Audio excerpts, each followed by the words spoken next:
It's time to start Dishin Days with your hosts, Tony Moore, Michael Mattis, Justin Lee Hareld, and Araceli Aviles.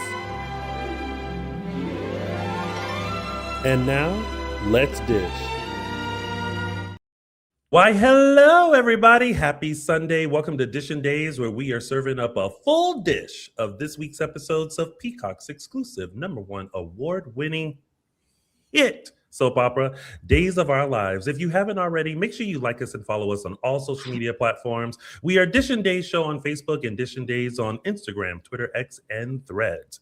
And if you haven't subscribed to our YouTube channel already, go ahead and click that subscribe button and that bell notification. That way you'll never miss when we're going live and in living color for you. And while you're there, go ahead and take a look around. We have past episodes, many interviews with your favorite cast members from the Daytime Emmys, from being on here, even from Day of Days, and also some content from the Salem studio. So check it all out on our YouTube channel and make sure you subscribe and tell a friend. That way we'll have 2 subscribers for the price of 1. And if you are looking to be a part of our exclusive members only page, you can join us on our exclusive members page by clicking on join, and you can join us once a month or maybe twice a month. No, once every 2 months. That's what it is. For our virtual event where we take a deeper dive into all things Days of Our Lives. So go ahead and join us on our exclusive members only page and be an exclusive member. And if you can't watch us live and see our pretty faces and you need to take us on a long car ride or while you're planting in your garden or maybe sitting and eating lunch by the beach, you can listen to all the shenanigans that have happened in Salem through us on your favorite podcast station. We're on Apple Podcasts, Spotify, and iHeartRadio. And while you're searching for all things soaps, make sure you head over to JLJ Media on YouTube and where all podcasts can be found to get your full soap opera fix. JLJ Media is bringing you a recap of Young and the Restless, Bold and the Beautiful, General Hospital, and Young and the Restless, along with some original audio dramas brought to you by our former co-host and my chocolate twin, Mr. James Lott Jr. So search JLJ Media on YouTube and where all podcasts can be found, and tell James we over at Dishin Days sent you. Yes. Not that we get a point or a cookie for that, but it's good to know that we're thinking about him, right? Yes. Yeah. And catch up if you can't catch them live because you're watching us live here because they've been busy today.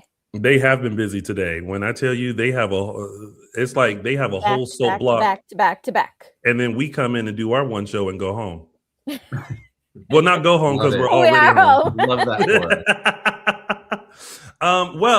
for before we take we should say that and then do that. Yeah. What did we think about this week's episodes of Days? Good. Pretty solid week. Yeah. Not as good as last week. We were off last week. Yes. So we didn't get a chance to recap. So it's kind of like last 2 weeks where this week was kind of feeling the repercussions of the week before, which was solid. And it was so solid that I texted Tony and said, that's how you do a Friday cliffhanger. When I tell you I was still on a high from that slow-mo heartbeat heading to everyone's reaction as they were cheersing to Stefano's picture, and then out through the tunnels comes Lexie looking at everybody like, what's everybody doing? And they're looking back at her like, how are you alive? And is it really you? I'm surprised they held that shot and allowed as much silence during that cliffhanger as I don't know if we've ever seen a cliffhanger that long or that amount of silence. Not in a while, no. Yeah, it was a long time. But it was it represented the momentous occasion that was having, but they've been able to, I feel like, even though you've been saying this not as exciting as last week, they've been able to keep the momentum going. Yeah. Absolutely. Well, there are definitely some people who are about to join us that has been keeping a lot of momentum going. Their storyline has definitely raised a lot of eyebrows in Salem, and we are about to get all the tea on it. Ladies and gentlemen, without further ado, please welcome to Dishin Days Miss Rachel Boyd, and who plays Sophia Choi, And her mom is here. Not her real mom, but her mom on TV. She plays Amy Choi. She is Shi Ne Nielson. Did I say it right? Yes, perfect. The way that I repeated Sheena E in my head to make sure I said Sheena Nielson was like, I think it's like Sheena. That's how it is. Don't look at it. Don't look at it. Yes. Welcome back, Rachel. And then Sheena, this is your first time with us. Yes. Yay! Thank you for having me. I love this show. I'm so privileged to be a part of it. No, this storyline has had us at the edge of our seat. Like, and as we always do, and we have to give you both so much praise and so many kudos because you two are killing it right now. Well, like almost literally killing it, but like some of us are literally killing it. But I mean, I feel like now, and especially with you, Sheena, that like we now see the talent that you possess with the stuff that you've been given the past few weeks. Not that you haven't, like, I mean, but Amy Choi came on as like, pardon me, like a cold-hearted bitch. Yeah, like she was like, I got my Bible in my purse. Listen, Sophia, you want to go with the word?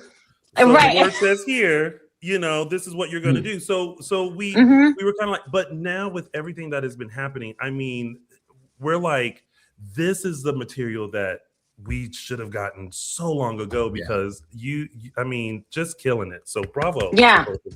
Thank you. Bravo. Yeah, I appreciate it. I think Justin, go. No, I was going to say, I'm laughing because this is how good of an actress we know you are, Sheena, is because when you came on, I'll say this, headed up by our own Michael Mattis, we had a whole different plot line scenario for you. That's right. That you and Sophia were basically going to be scamming. Y'all were gold diggers. Yeah, we thought you were like this gold digging mother, like Heartbreakers, kind of Sigourney Weaver, Jennifer Lopez. Yes. And it was the moment where Amy was it was like nice house, and I was like, that's way too much. Oh my God, house. Honestly, like around on us and gave us something even more better. So kudos. I would have loved that. So, and honestly, it's really not too late. It's never too late to twist it up. But yeah, I think as an audience member too, like to the scripts. I think she came in really hard-nosed in one direction, and then she started to really develop, and you saw a lot of different facets of her. And I knew that this season you would get to see a lot more of her angles, and I was really trying to like make her a lot more relatable to people, even if you don't agree with her. Because out of the gate, I was like, oh man, this is going to be tough because my personal beliefs are so completely opposite of her, shall I say, if anyone was wondering.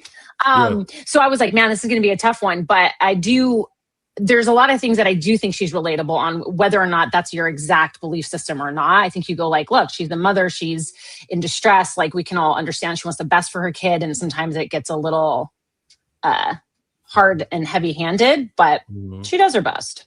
Yeah, true. And back to Justin's point, because that was actually one of the questions that I had for you, because we literally dissected that scene and talked about that for a hot minute. We were like, no, but she sat down and was like, nice house. Like she's after their money for sure. We literally had a whole conversation based off of that one line. So for you, going into this, has there been any moment where you thought that the storyline was kind of going to go one way? And actually, this is for both of you, because I feel like there are times where you're like, oh, clearly the storyline's going to go this way. And then you get that script and you're like, wait a minute. Well, and I think you guys also came in at a time with a writer regime change, I think. Yes. So there may have been a shift there, but yeah. But go. Are you talking to me? Okay. Yeah. Whoever wants to go. Yeah. Whoever wants to go first. Was there ever a time where you thought your storyline was going to go one way and then they did a complete shift? And what was that thought like? What did you think the storyline was going to be? I feel like I never really knew with Sophia from the beginning. It was always, every time I got a script, I was like, okay, we're pivoting. But I definitely thought that I would steal the baby back. I thought that would happen, especially when Sophia was like in Bayview. And I kept asking them like, so what's after this? Because she has to get out and she has to do something. Yeah. And they wouldn't tell me. I was like, I remember thinking like I'd probably go steal the baby, but that didn't end up happening. So instead, she sauntered through Brady Pub like, "Hey Holly, hey Tate." Yeah, that was awesome. Then I was like all sassy when I got out of Bayview, and I was like, I love it. Let's do it. Yeah. Sheena, what about you? Did you think they were going to take Amy in one direction and then they totally pivoted? I kind of did. There was a point in which it felt like, she's like always going to work. You know what I mean? Mm-hmm. And I was like, I don't think that she's what you think. And it was funny because a couple of the guys behind camera would be like, I don't think that she's exactly what meets the eye. And they've been working on the show, a lot of them, for a very long time. So I was like, ooh, maybe they know something. But I was like, I agree. Like, I was like, she's like a madam. She's like a drug runner. I was like, this woman is so, it's just like the stronger your face, the dirtier it is in the back. You know what I mean? I was like, her Bible is such a front. I was like, this is like, we're going to find out that she is like the worst of the worst. And I was just like, come on. I feel like we had a conversation, Sheena, where we were like, maybe she's like a spy, or like, because she was always at work, like this mysterious work where like she'd be like Perry the Platypus, and like has this like alternate like spy reality. Yeah, which would explain a lot. I mean, she's like super like tight-lipped about things. You never saw her husband, and is this her husband? Is it? It's just like, who knows? Always in the right place at the right time. You know what I mean? Like anytime anyone mentions me, she's like, "Oh, well, I'm right here." Do you know what I mean? Yeah. I noticed that in the last week's episodes. Like anytime it was like, "Well," and I'm here. Yeah. If anyone is going to say a single word, Amy's like, "Hey," and I was like, "Oh, you mentioned my family." Well, and we appreciated that because, like, finally when Sophia went back home and you guys had that great scene in Sophia's bedroom, and we were hearing the rest of the Choi's that she had a brother and that the dad actually did exist. Yeah, two brothers, you, the dad. Although when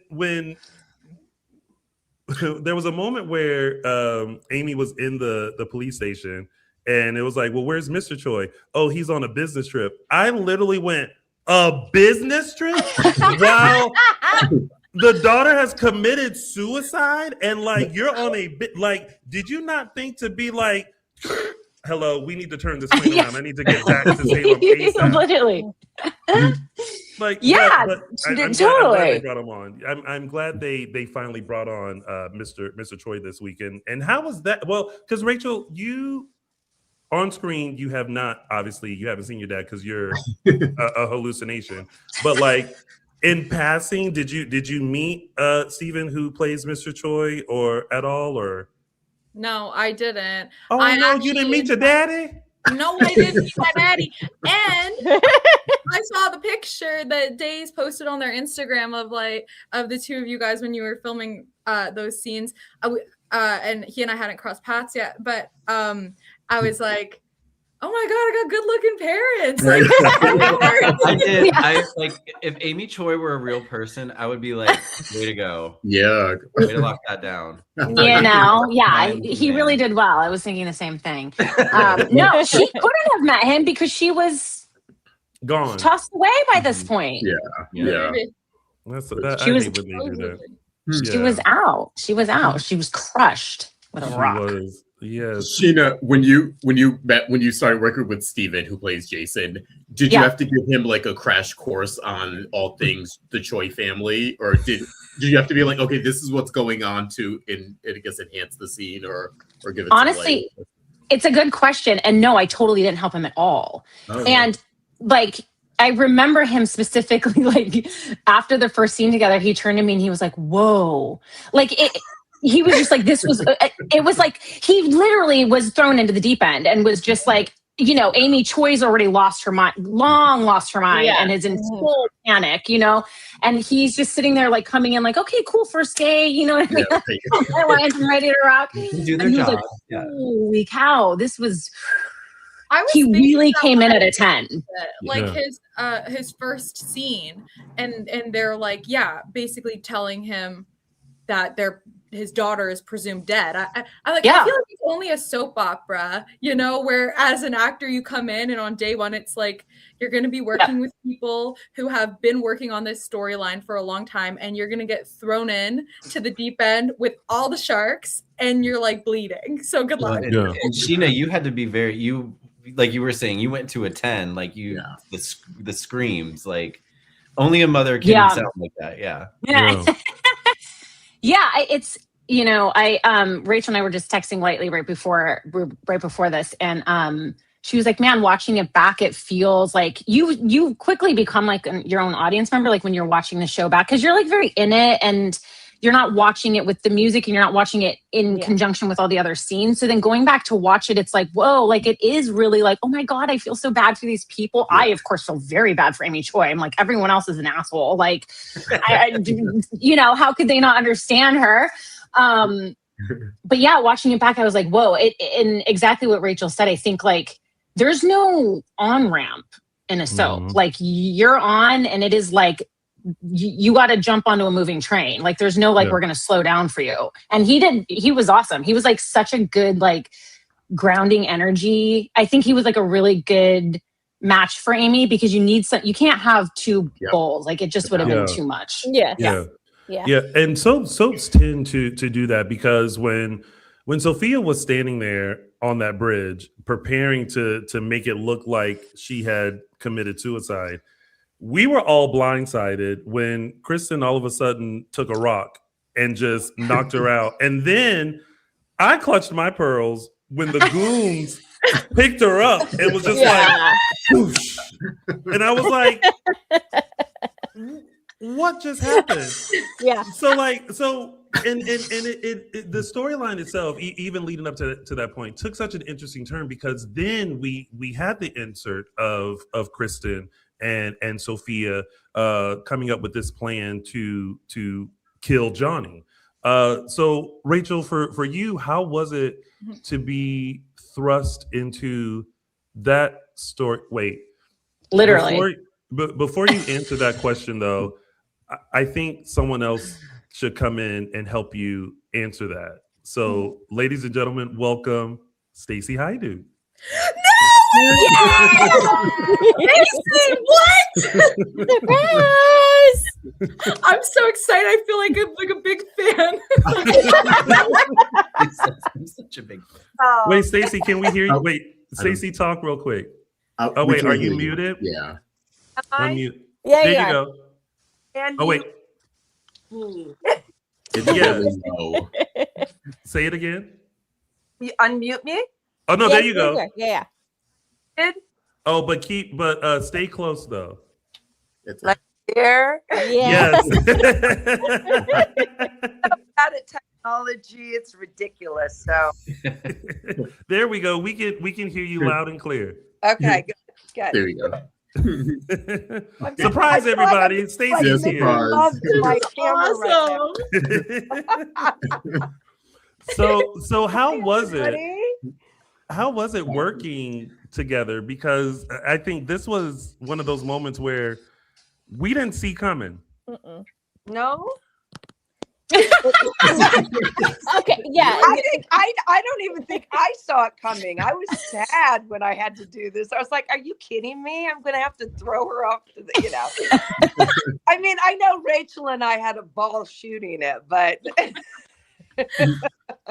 It was so much fun. Like honestly, I hadn't got a chance really to work with Stacy before this, and then I felt like we just connected so much as like people whenever we started working together. We have similar work ethics, and we wanted to, I feel like, establish a connection between also the characters that wasn't necessarily written in, so that it would, you know, add a layer to what you know, she eventually does to Sophia. That's what makes it so hard to watch, or so surprising too, because you think that they have a bond. We actually thought that we were just going to come in cahoots and start, like, you know, we didn't know Salem, and then all of a sudden that I was like, wait.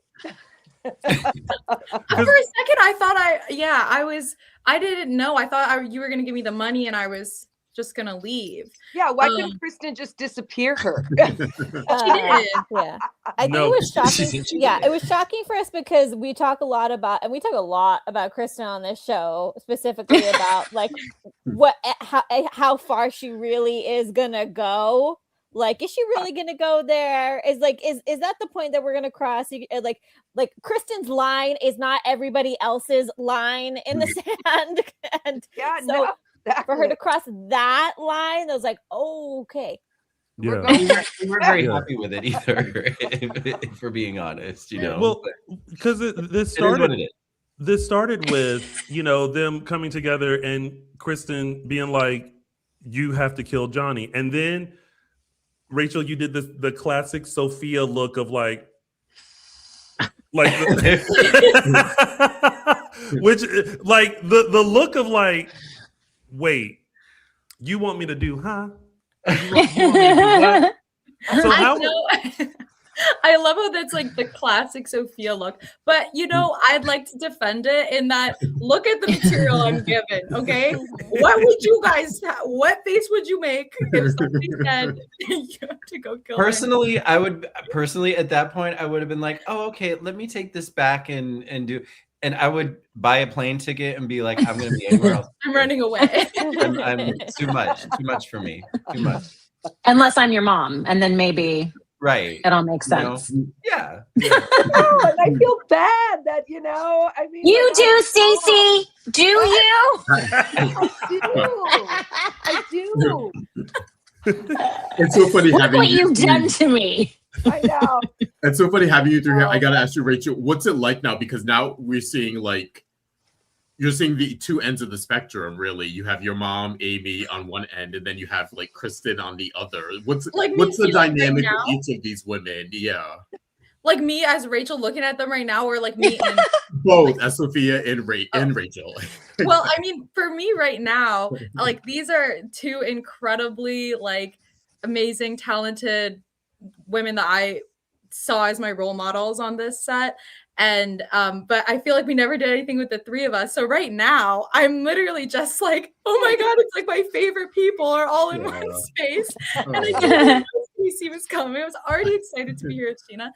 Anyways, but for Sophia, I actually feel like the dynamic she has between them is similar in the way that she feels, I think, a maternal connection toward Kristen, the same way she naturally has with Amy, or she looks at Kristen and her relationship with little Rachel, you know, kind of enviously, and that when Kristen was being nice or supportive, what Sophia thought was nice and supportive, she felt that she was that void that she didn't have with Amy was kind of being fulfilled in some sense. So I think that the relationships were both in a maternal, like, loving, like, please just like accept me and like me and support me kind of way for Sophia.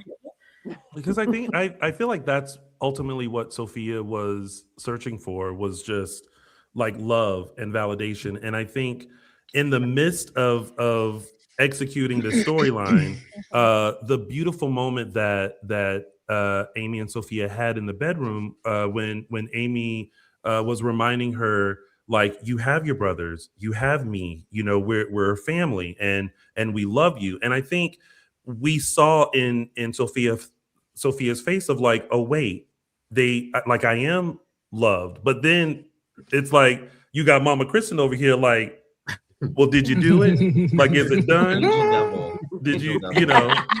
So it was an interesting, you know, before you got tossed in the river, it was an interesting moment just to see just that need to feel loved. And I mean, you got it. You weren't able to feel it for long, but you did. I feel like eventually got it from your mom, and what you needed from Kristen until she hit you with the rock. But you know, Yeah. Well, Yeah. because I totally. Sorry, did you say something? Stacey's like, stop bringing that up. Like everything has been followed by before you got hit with a rock, before she threw you in the river, before. Stacey's like, girl, I'm sorry. No, I was. I'm so sorry. I'm so sorry. No, I was like my honor to be hit by your rock. Okay, so that's a fact. But yeah, thank you for saying that, Tony. And definitely a big part of like the background that I gave to Sophia was exactly that. Everything she does is kind of motivated by this like pursuit of like being loved or feeling, you know, fulfilled in herself and of value.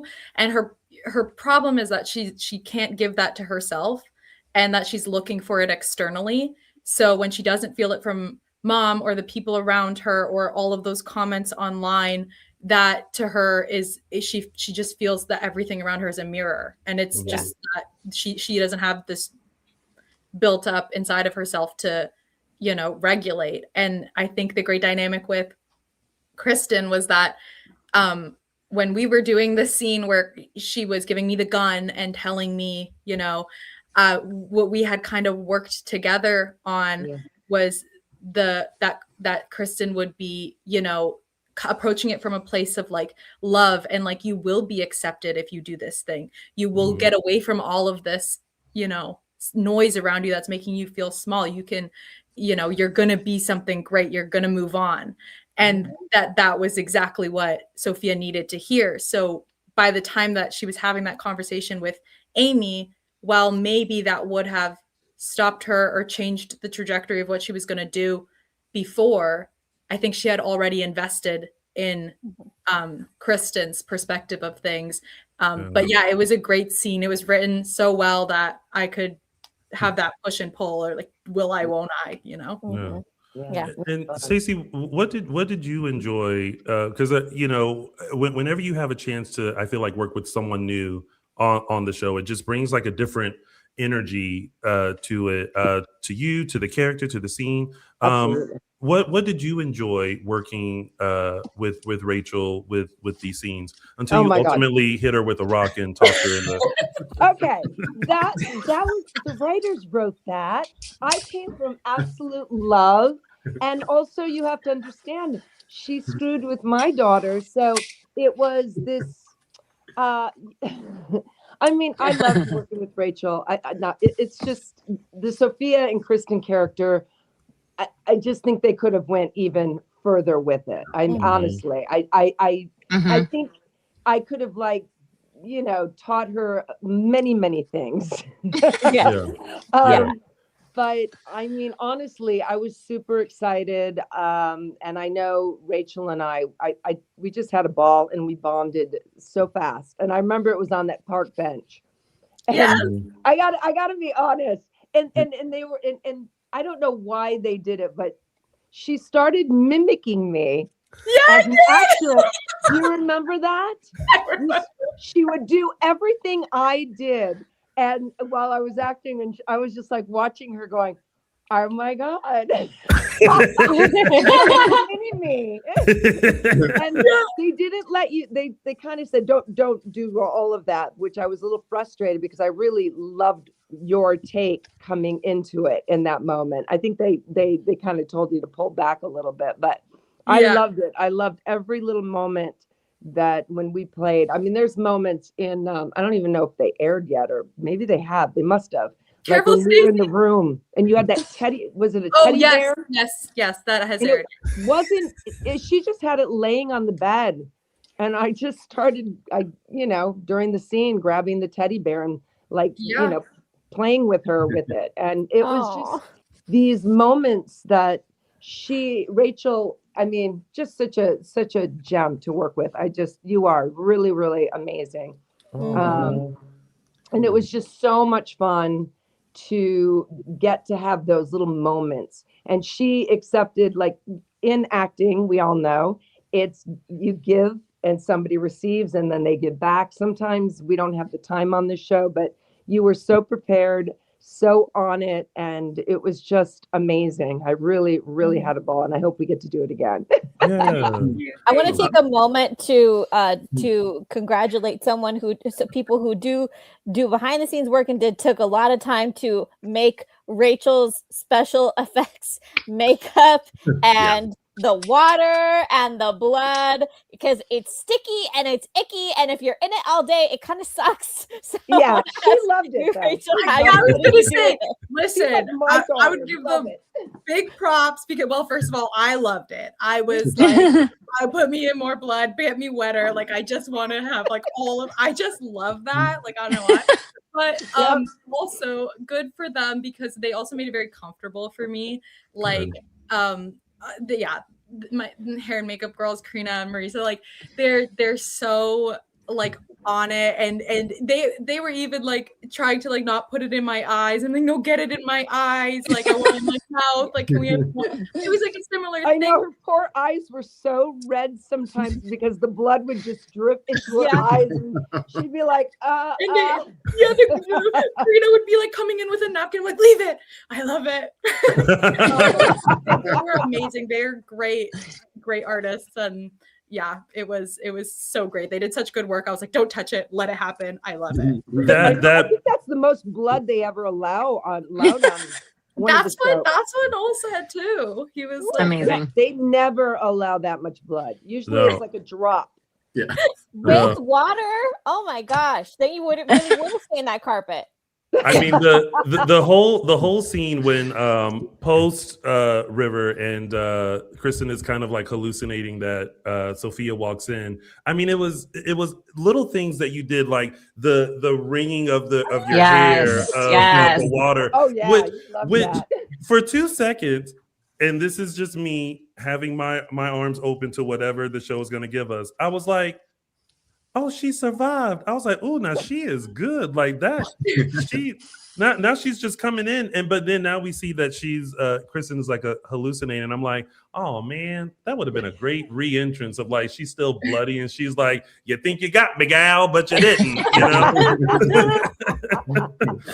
Bring her ass back to shore. Exactly. There you go. Now, but Stacey, but before we let you go, and I want to thank you so much for popping on here. Oh my God, my pleasure. And chatting with us. I love it, and hopefully, we get to work together. Yeah, Amy and Kristen, that would be fun. Well, yeah. If we could, before you leave, Stacy, just for a second, if we can not be Stacy and Sheena. I had to say Sheena E again. Not be Stacy and Sheena, but if we can put on our Amy Choi and Kristen Dimera hats on for a second. Amy, is there anything that you would like to say to Kristen while she's here? My gosh. You bitch. I'm just thinking what I would say. I'm sure God will have his way with you, but not until I do. Oh! I love that. We knew Amy Choi had some sass in her.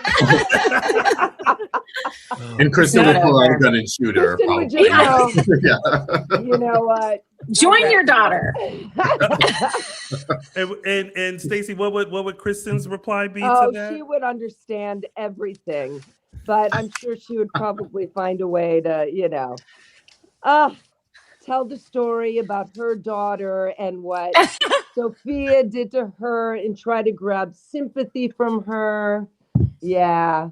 Before she ends it with become the bestest of friends until she would have to do something. 100%.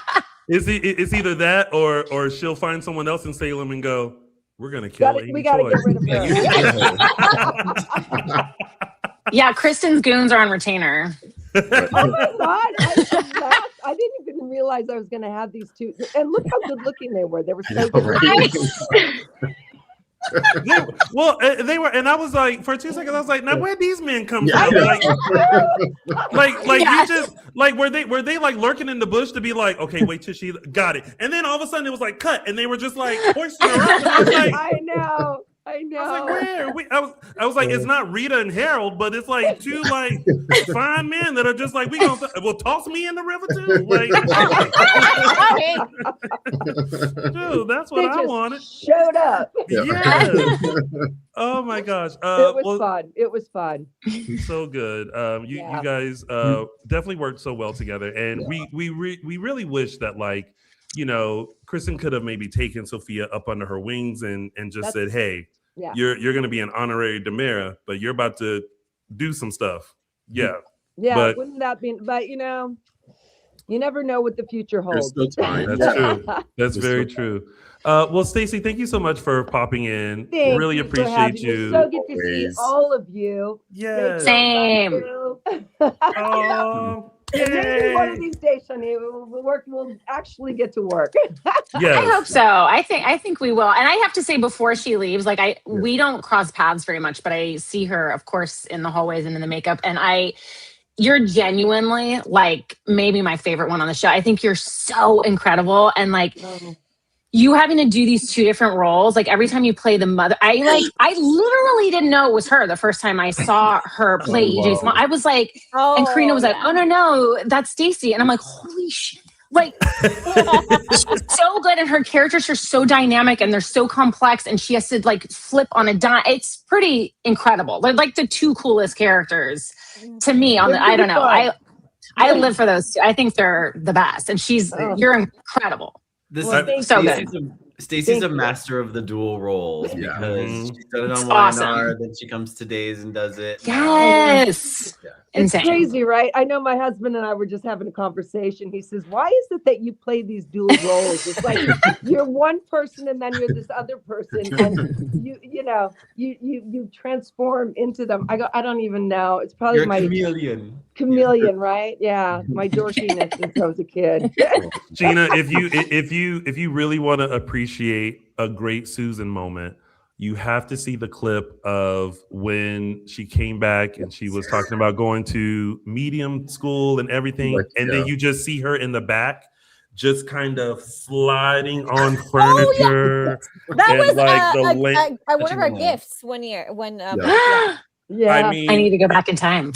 I want to see that. She slid sideways. I don't even know how you did that. Just go and check things out. And then I wish I would have done a lot more because I had all these ideas in my head, but I'm like, oh no, I'll just do that. Poor Billy. He could not keep a straight face. He was like, I've never worked with her before, Susan, and it is so weird to watch her just do this crazy thing. And Noel's like, just ignore her. It was impossible. It was impossible. She was literally sliding on the furniture sideways. I don't know how you did that. Oh my God. I got to write it down. Yeah. Or actually, you know what? Fans, tweet us that scene and we'll get it over. We'll get over to her. Yes. But thank you again. Thank you again, Stacy. We love you. We appreciate you. And hopefully we'll see you soon. We got to dance. Yes, we do. Yes. Little boogie. Yes.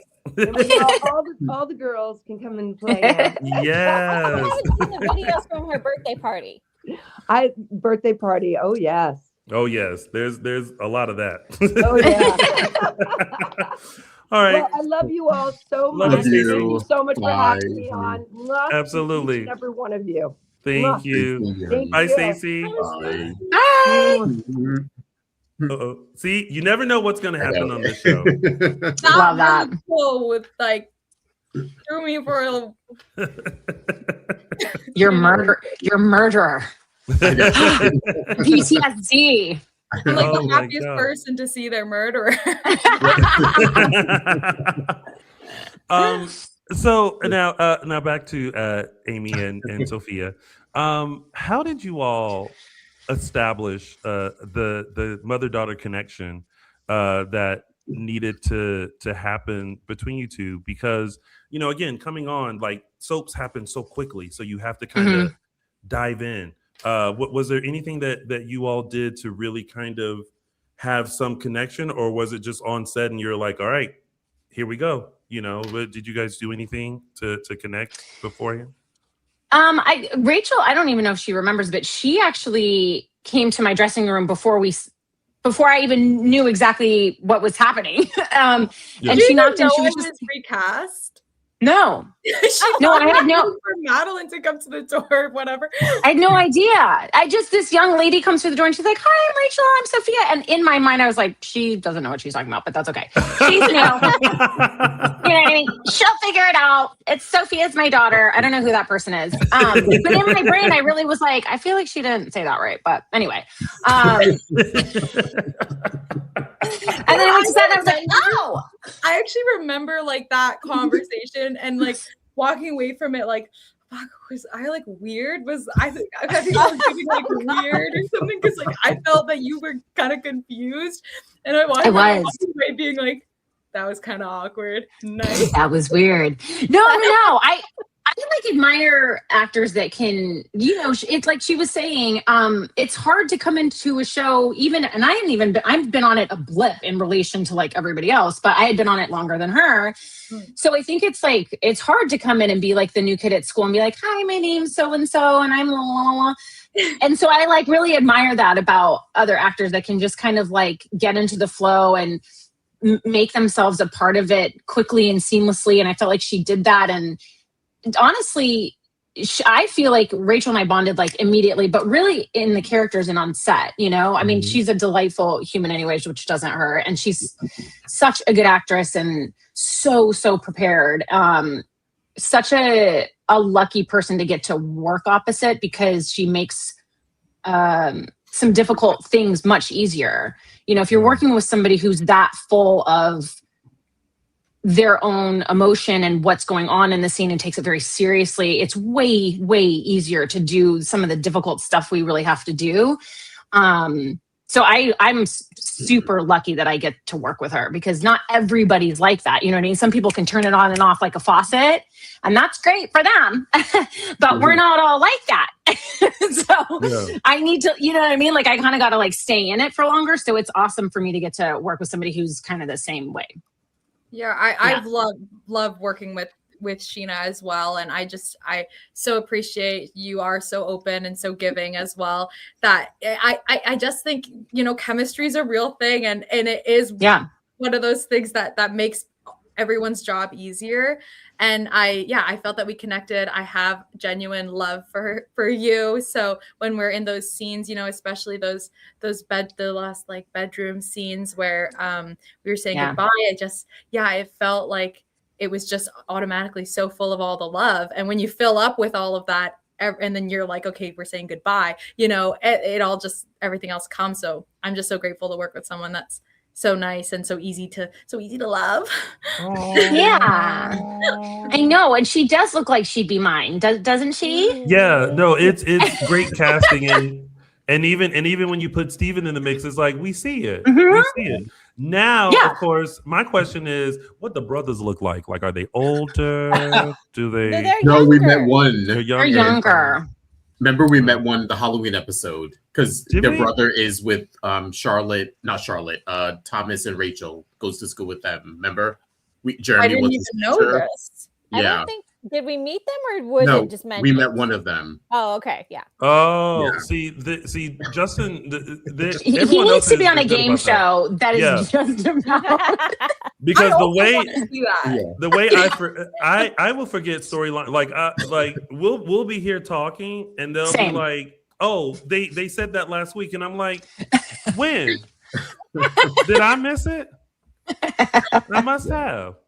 Yeah, the brother Cooper, right? I think his name is Cooper. Oh yeah, someone just said it. Yes, Justin. Oh my god. No, he read it in the chat. He already saw little Cooper. He read it in the chat. I would know everything and didn't know Cooper. Although I will admit, I didn't recognize Sheena when we had a great. Yeah. An interesting meeting that actually was apparently people were watching us that day because I got a lot of messages after that and about our interaction at the Pan Can Walk. What about it? Were we weird? God, people are always watching you. Just know that. Yeah. Wait, I feel like I remember this, but I came in after because all of a sudden it was like, you tell it.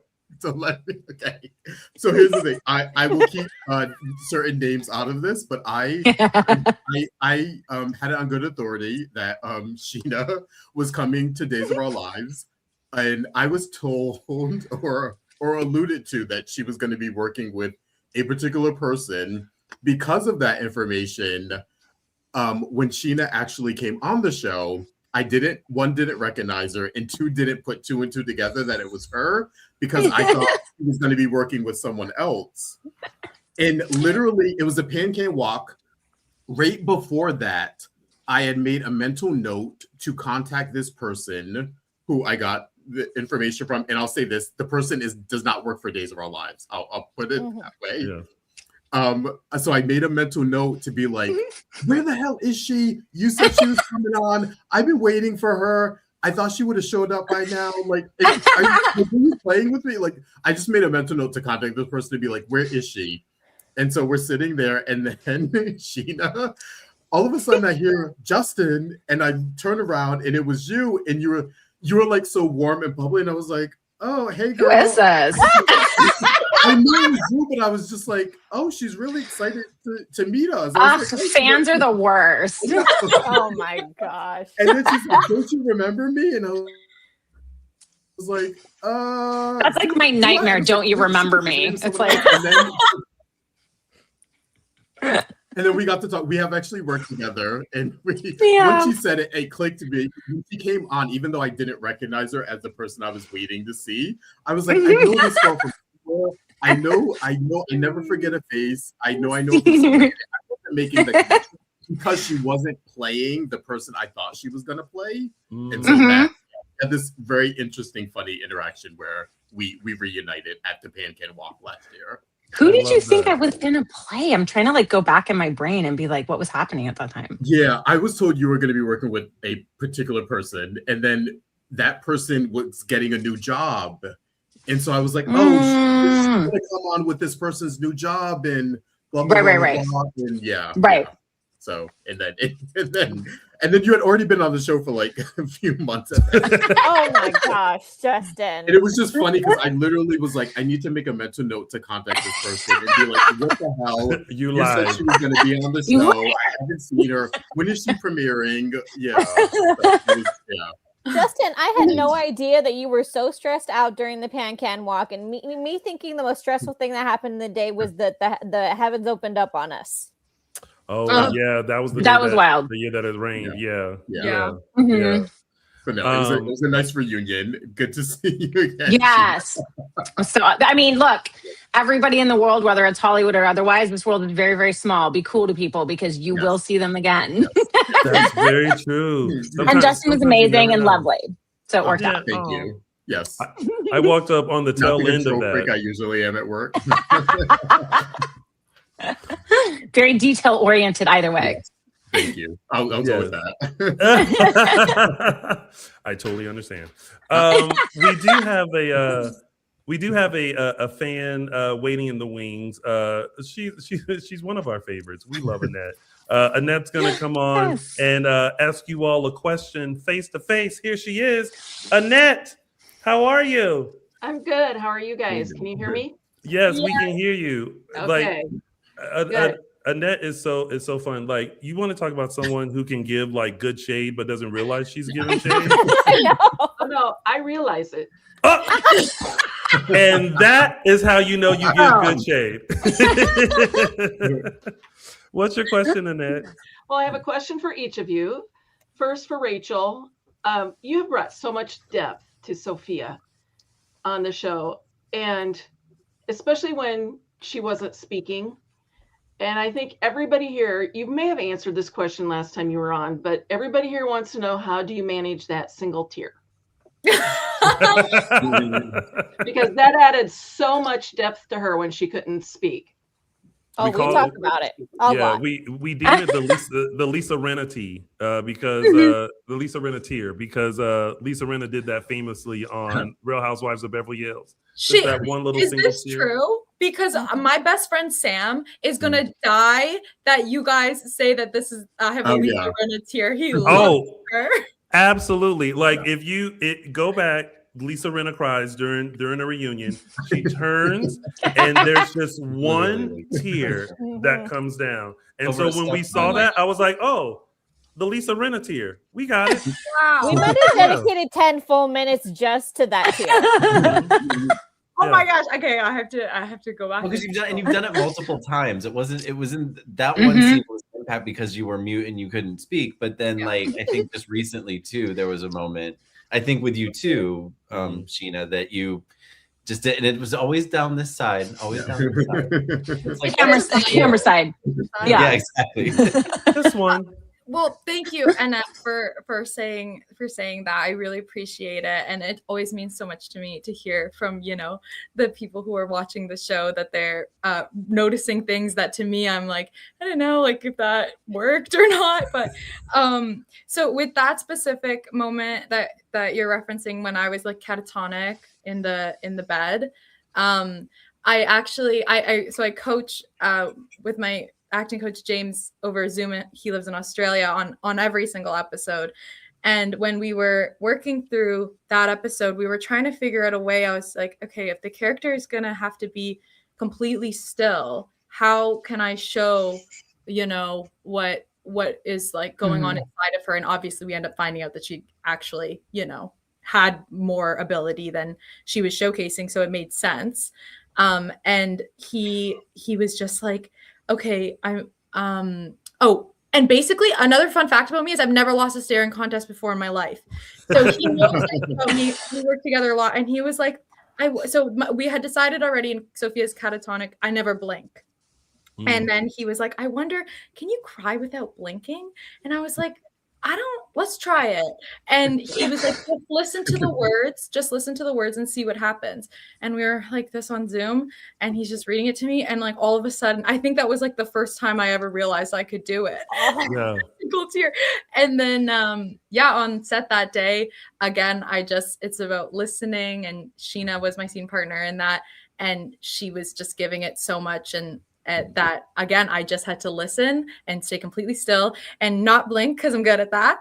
And then it just happened. Lisa Rinna tear. Okay. Somebody needs to clip this right now. Internet, do your thing, because this right here is the type of stuff that for casting directors is gold. Yes. It is? Yes.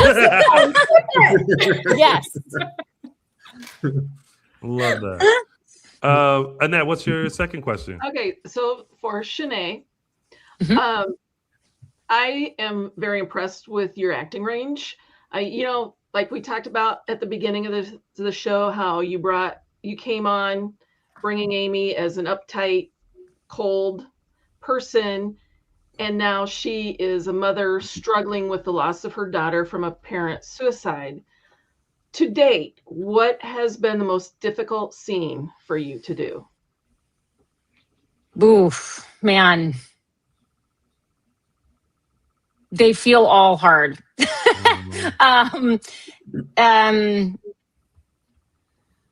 Like emotionally, I think like the stuff with Jada is really hard because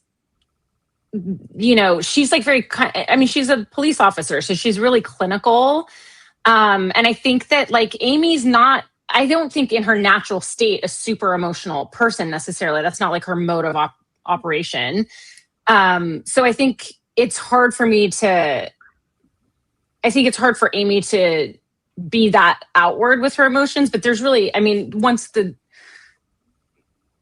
the pain and the sadness of what's happening overflow, there's nowhere else for it to go. It's got to come out somewhere. So I think she's constantly trying to hold it together. And also I think that if she really falls apart or falls into this black hole of sadness about Sophia, then somewhere she's like accepting that that's her fate. And I don't think she's prepared to do that. She's just not somebody who takes an L easily. And she's definitely not done yet. So yeah, it's hard. There's a lot of stuff going on with Sophia with Amy, and I want to like really honor her. I think it's really easy not to like her, but there's no question that she loves her daughter. She might not do it right. She might not do it the way people agree with or whatever, but she is a lion for her. Yeah. You know, she will protect her at all costs. So I think you got to respect that, whether you agree with her stance or not. I think right now we have a lot of sympathy for Amy because, you know, the loss of a child is hard on a parent. And I think right now, and especially we as the viewers, because we know way more than Amy does. Mm-hmm. Right. We feel for her right now, and we feel that weight of also, could it have been my fault? Because had I not been so hard on Sophia, had I not pushed her about the adoption and everything like that, maybe she would still be here. So we feel, even though in the beginning we were literally like, Amy girl, let that girl just do what she needs to do with that baby. Like, she's not trying to raise that baby. Like, leave her alone. But now I feel like we're really like, oh man, like we feel for you. Like, we want to be able to like give you a hug and say we're so sorry, because we realize that Sophia just really had such a hard time, and there's, you know, as much as everyone is kind of like pointing the finger, you know, it's still very hard and emotional. So we feel for Amy right now. So yeah. Good. I hope so. Yeah. I hope she, you know, the whole point of this for her is for her not to be one note, and for people to like be like, oh man, she's tough. She is tough, and I'm so glad she's not my mom. But at the same time, she loves her beyond measure. You know what I mean? It's like all these things. So hopefully, like you're saying, like hopefully the majority of the audience can have compassion for where she's at, and hopefully some version be on her side, you know? Absolutely. Annette, thank you so much for coming on and giving us your questions. We appreciate you. And we hope to see Rachel. We hope to see you back, whether it's Sophia or they bring you back as another character. I hope you're back on. Oh, thanks. I appreciate that. Thanks, Annette. Oh, we love Annette. Also, like, you know, talking more about this storyline, we'll have a few more questions, and then we'll let you guys go, because again, we'll keep you here. We'll just it'll be like 3 hours later. We're like, we're gonna break for lunch. You know, suddenly we're sending y'all DoorDash and stuff, right? But the storyline dealt with a lot and mentally for Sophia, and as viewers, we went through it with her. You know, the giving birth by herself, you know, you know, being in Bayview, and then in cahoots with Rachel, and just all the things that she went through, and then towards this end, dealing with bullying, and then you know, kind of committing to this idea of faking the suicide. When you all read, you know, this part, did it resonate with you at all, as far as like the bullying and that, you know, she committed suicide? Like, how did you all feel about this direction of the storyline? I think that I thought it was very brave for the show to address a subject that is really prevalent today, you know, teen mental health. And that's a very sensitive subject, and something that I think everybody involved wanted to approach with the most respect. And so for me, that meant approaching it with the most honesty, so that I you know, I know that this is something that is sensitive and that is universal, and I need to honor what that means. And but then, like you're talking about all of these other things Sophia had, the giving birth and the relationship with Rachel. These are all ways that I could approach, honestly or whatever, through research or, building dynamics with other actors. But I think with this particular storyline, I had to really navigate, okay, what does it mean to approach this honestly? That's also safe and comfortable for me as like the actor in the scene. And I just think, again, I have so much empathy for this subject, and it's so personal and sensitive that it didn't take a lot of like work or like heavy lifting, but it really was, in that scene where she's saying the note out loud. I'd actually never said it out loud before, and we didn't do a rehearsal of it. We just and the director and people knew that, so we were just gonna roll it one time. And for me, it was really just about, because I'm alone in the scene, but what I'm looking at while I'm filming it is this great community of people that I adore so much, and that made me moving to Los Angeles, this great comfortable thing, and gave me a family away from my family. And yeah, just seeing them all like in front of me. And I know like some of my close friends in the crew like came towards the set to watch. And yeah, so it was just, it was all of that I felt so much love and support that made it safe to be able to go, okay, say these words, and however they bring things up that are honest within me, it's worth it, and it's brave work, but it's because the subject, it means something, and it has to be handled with that kind of respect. Absolutely. Yeah. How about for you, Sheena, like, having to be the mother, dealing with, from Amy's perspective, your daughter committed suicide, and after having been bullied, cyberbullying and things like that. How did you take that in when you first read the script and trying to decide how to, bring this out through Amy? Yeah, I mean, I would echo a lot of the things that Rachel said, but I did watch a lot of I watched a lot of videos about people that have unfortunately experienced it for real, because I think this is really one of the only ways to truly try to understand like what the aftermath of something like that is for people. And it's got to be like maybe the number one worst thing ever for a parent to go through is losing a child in that way.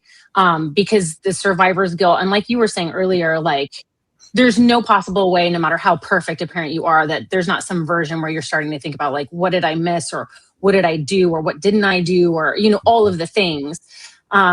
So just kind of having that like playing over in my head. And I think that a lot of what Rachel said is true. It's like, this is such an important topic, and it's so unfortunately prevalent, and it's something that you really want the audience to understand, that you get how important it is to represent properly and to let them understand that it's not flippant and it's not just a little funny show thing we're doing. It's something that is being written to hopefully in such a way be relevant so that people can understand, number one, like what can happen. Like this is a very real thing that happens to people, and the detriments of what that looks like, not just for the person that feels like that's their only way out, but for the families and what happens to them afterwards. So to me, it's like such an honor, and it's something that I take very seriously to make sure that I try to represent it as realistically as possible, unfortunately. And hopefully it is gutting.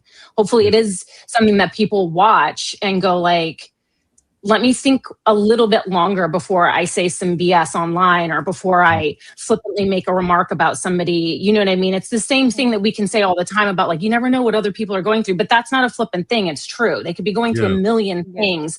And that one thing that you say because you were mad that day, or they wore the same shoes as you, I don't know what it is, can really light a fire that you didn't even know there was an ember already burning. You know what I mean? So hopefully we did a good job of that. And it's something that, that people could relate to and hopefully take to heart a little bit.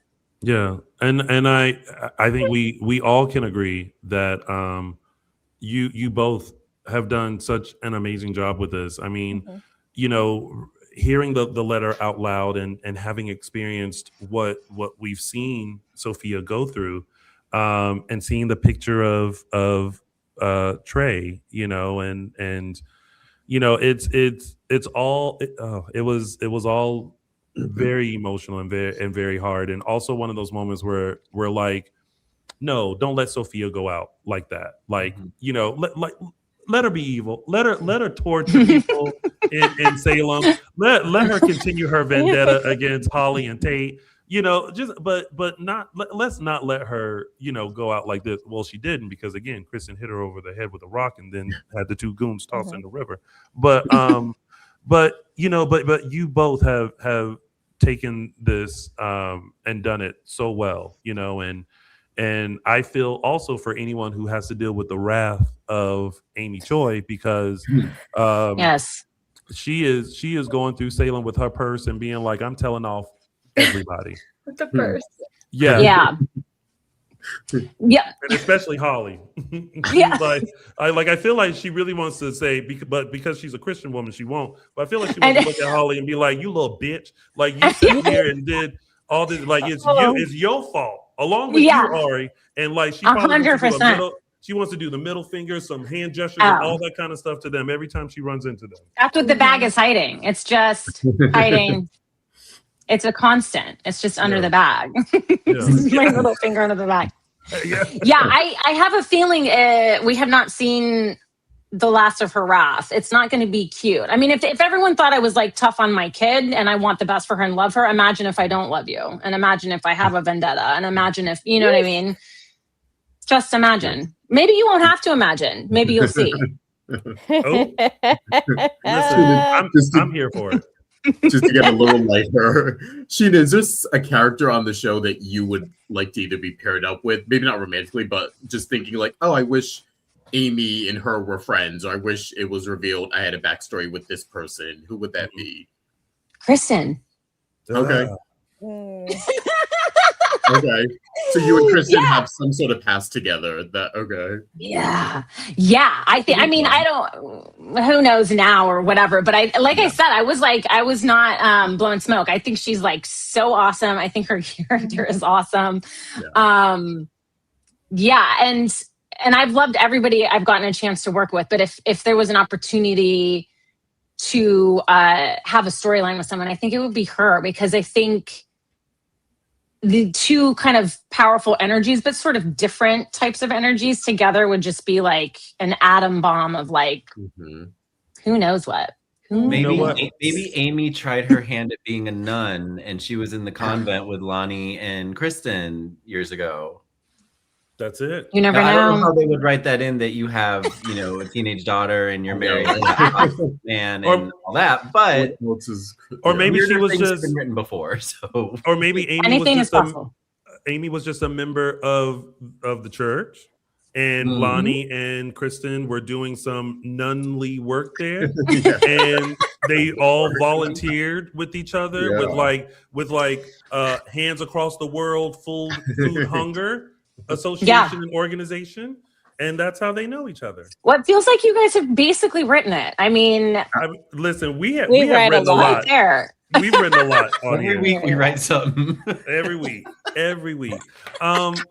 Well, listen, but before we let you all go, I just want to reiterate again what an amazing job and work that you all do as these characters. They have definitely taken us on an emotional roller coaster, and we have felt, you know, for both of them. And even thinking about all the stuff with Sophia, you know, even ultimately, like, you know, what caused that mental breakdown was just that image of wanting to be with Tate, and that image of being with Tate and having a baby and, you know, living wonderful life. And then here comes Holly and her little fast ass, like messing everything up for you. So, you know, I too would probably, you know, go mute, especially after seeing Tate and all 12 of his abs. Like, sure, it makes anybody go a little cray cray. So So Yeah. so it's all understandable. But both of you seriously have done such an amazing job. And this storyline Thanks. really has been such a fun ride to go on. And now we can't wait to hopefully see the wrath of Amy Choi, because Sarah thought she got away with telling you to get out of the Kiriakis mansion, but I feel like her name just went on the list. Should that be the word? I won't take away Sheena's final word, but that be the word that the fans have to look forward to? Oh yeah. Yes. We always play this game of, and Rachel did this brilliantly last time. She left with we were like, okay, we always say, what's one word that you can tell us that won't get you in trouble? Just one, because our fans are slippery sleuths and you give them too much and next thing you know, they done wrote out the whole storyline. But what's one word that you can tell us that will let us know what the future looks like for your character?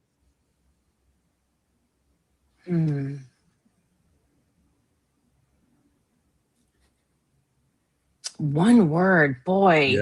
Yeah, just one. Rachel last time she was like explosive, and we were like, oh, okay. We were thinking like, oh, okay, that'll be cute. She's gonna, but little did we know she meant an explosion.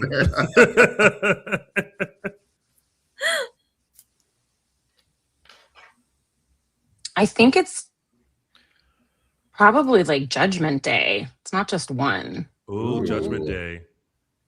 Ooh, okay. Like we'll allow 2 words. Yeah. Mm-hmm. Yeah. That's a good one. Okay. Yes. And I do want to, before we let you go, I do want to give one word myself that has been in the comments this whole entire interview, that I want to give it to you, Rachel. And that word is Emmy. Yes. Oh my gosh. You guys are too The comments have been flooded with that word for your performance this past year. Wow. Yep. Yeah, absolutely. That's more than anything. That makes me, that's very encouraging.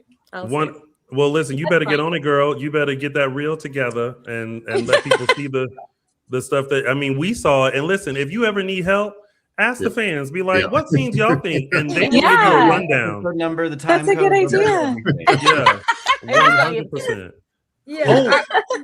I appreciate it. I feel all the love. So thank you. Wait, before you guys officially go, oh my God, we have said that so many times. But Rachel, we have to talk about, of course, your scene with Carson Boatman and as Johnny.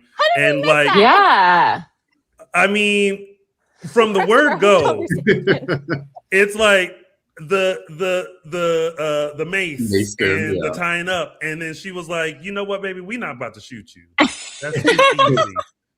I'm about to Girl Scout you and show you how a bomb is made. How was it working on that scene and working with Carson Boatman? You know what? I actually remember filming that, and I feel like Carson and I both were just feeling so silly, and I definitely feel, because you know as you do with murder. Well, first of all, because they did that shot, and I remember this when I hit him, and it's a shot of him, and he's like, right up. And when we didn't know they were going to do that, and they came out with the handheld. Listen, this set coming out with a handheld, we're getting excited. Like, we've never seen this happen before. So they brought it out, and I remember Carson and I both were like, wait, really?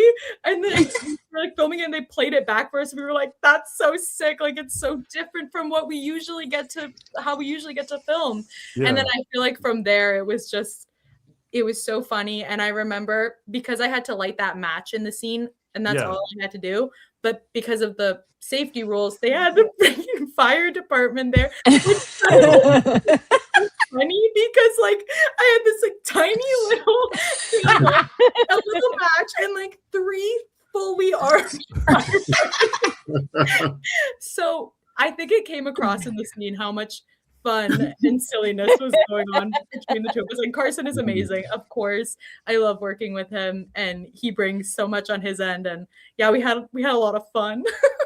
I mean, we were all looking at that like, I mean, she came up, she did little Sophia tied up Johnny, sprayed him with mace, created when she was like, you know what, damn right she acetone, did. Yeah. She was like, oh yeah, you just put a little acetone and then put the. And I'm sitting here like MacGyver reruns. Yeah, I'm like, what? I'm like, did she Google like how to make a homemade bomb? Like, I loved it. Like, I'm just when I read it, I was like, yeah, I'm gonna take a grown man hostage and like. Of course. I'm noticing that there is now a trend of people having way too much fun on this set when they're tied up or working as being tied up, because Tina had that experience and then she got left there. Do you know the story when Tina was tied up in a scene and there was a fire alarm and everybody left the building without remembering to untie her? No. That's crazy. That's crazy. Yeah. See, this is why they have to have 3 firemen for one match now. You see? I get it. Match. I'll take 3 firemen. Yeah.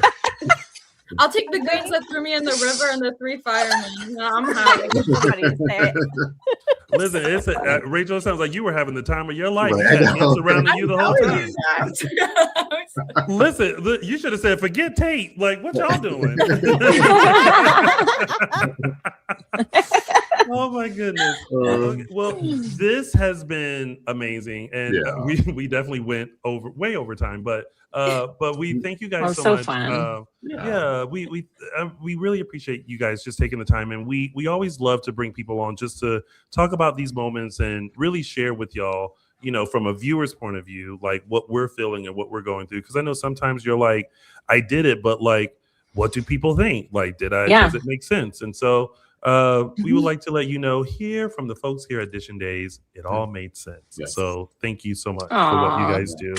I appreciate you. So cool. I mean, the fact that this show like exists and does so well and people are like obsessed with it. I love all your segments. They're all hilarious. And like, it's such a like, it's just like incredible. And it's so cool. And you guys are just a huge part of the show as well, of like just promoting it and loving it and like keeping it like in the world. And I think it's super cool. And we're like super, super lucky to have you guys just, I don't know, like showering the love on it. And I appreciate you so much for having me. And it was super fun. Yay. Of course. We're always fans first. We're fans first before we try to be like, you know, press or journalists as they call us. It's like sometimes when people talk to us, they're like, off the record. I'm like, what record? Yeah, like, we have no record. We've never had a record. We have no record. We only talk about the stuff we see. We don't want to know anything else. Just only the stuff we see. Well, and luckily, you know, as mentioned before the show, showing our age, we'll forget it anyway. Like, 10 minutes later, we'll be like, what did she say? I don't remember. Except Justin. Exactly. Yeah, exactly. I know. Yeah. Like, all the trivia.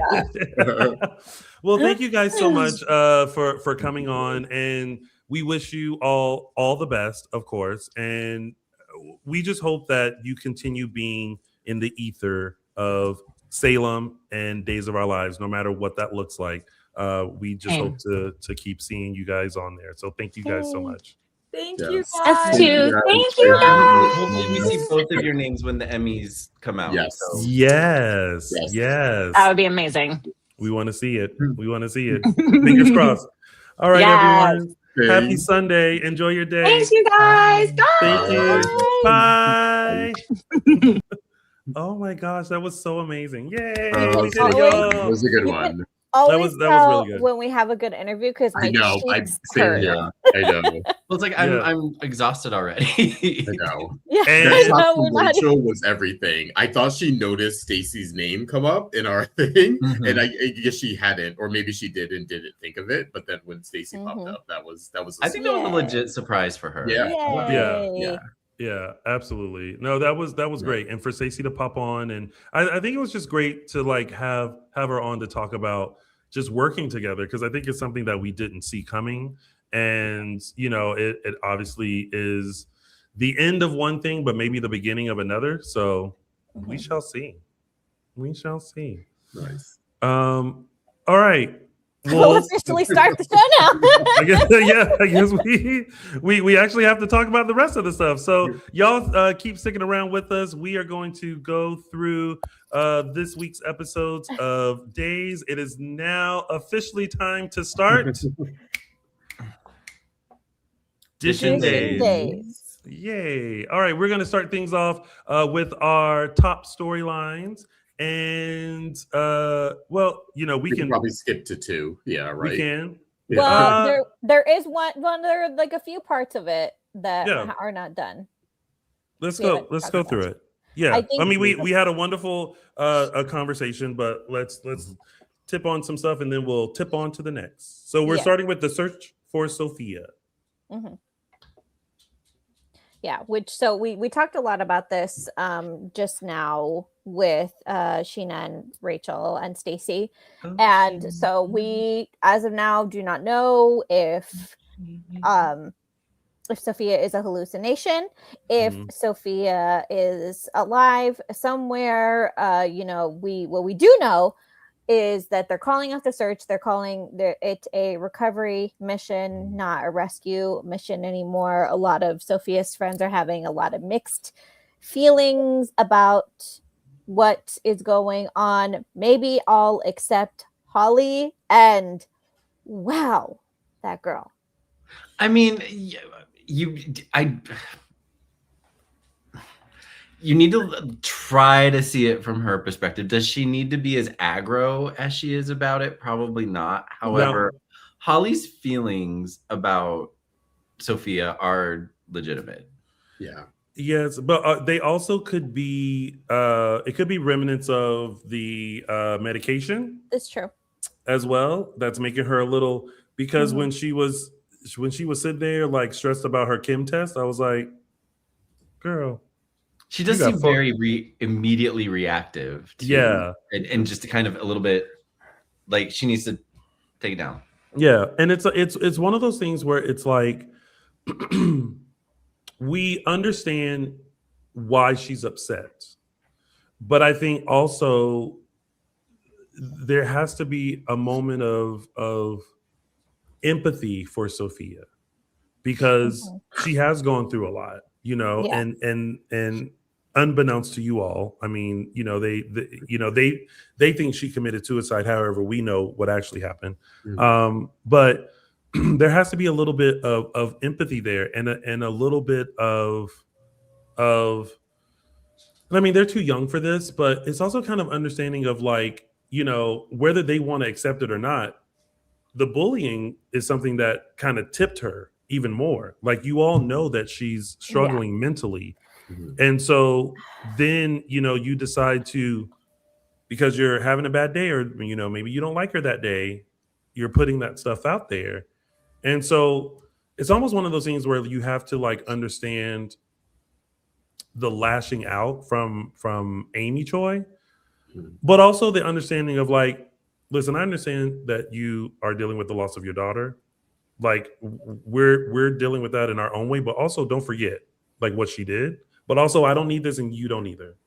So we all just need to have an understanding of where we are in this and deal with that in our own way. But don't be coming over in my house trying to cuss me out. Yeah, I let it happen one time. You ain't gonna keep doing this. I mean, that's something an adult would understand, but not Holly, because I'm sorry, Holly's still very much a child. She may be legally an adult, but she has the mindset of a child. And I think what sets her apart in this scenario, even apart from her peers, apart from Tate and apart from Ari, is that Holly does not seem to understand real world consequences. And unfortunately, it's a pattern with her where she's just a character that doesn't understand real world consequences, because she didn't understand it all those years ago when she let Tate take the fall for her overdose. She didn't understand it when Sophia was in the middle of trying to decide what she wanted to do about her pregnancy, because because she was all about how it affected her, not about how it affected Sophia. She didn't understand it when she doesn't understand it now. Even going down just to her, you know, her chemistry grade, and you know, Tate's trying to bring her back to earth, saying, you know, one bad grade is not going to define you. You have options. You're very privileged. You can retake it. You can do summer school. You can talk to a professor. You have many options that do not include treating your chemistry grade as a life or death situation when you're literally dealing with a life or death situation. Yeah. And I think that's what sets her apart from Tate. And cannot believe I'm about to say this. A testament to Tate's maturity. Yes, I said those words. I mean, but he's mature. True. It's true. He is at the very least vastly more mature than Holly in terms of realizing the difference between life and death and a grade. Yeah. Well, we're just going to chalk it up to maybe some remnants of the drug, and she's just on edge about everything. So we're just going to send her on a wing and a prayer and a Sarah. Yeah. Is there anything else about that storyline that needs to be addressed? Not really. I mean, Johnny and Chanel are not going to be looking over their shoulders. I think Amy's going to respect, you know, the boundaries that they've set. Because she, you know, for as many mistakes as everybody made in this situation, accountability matters.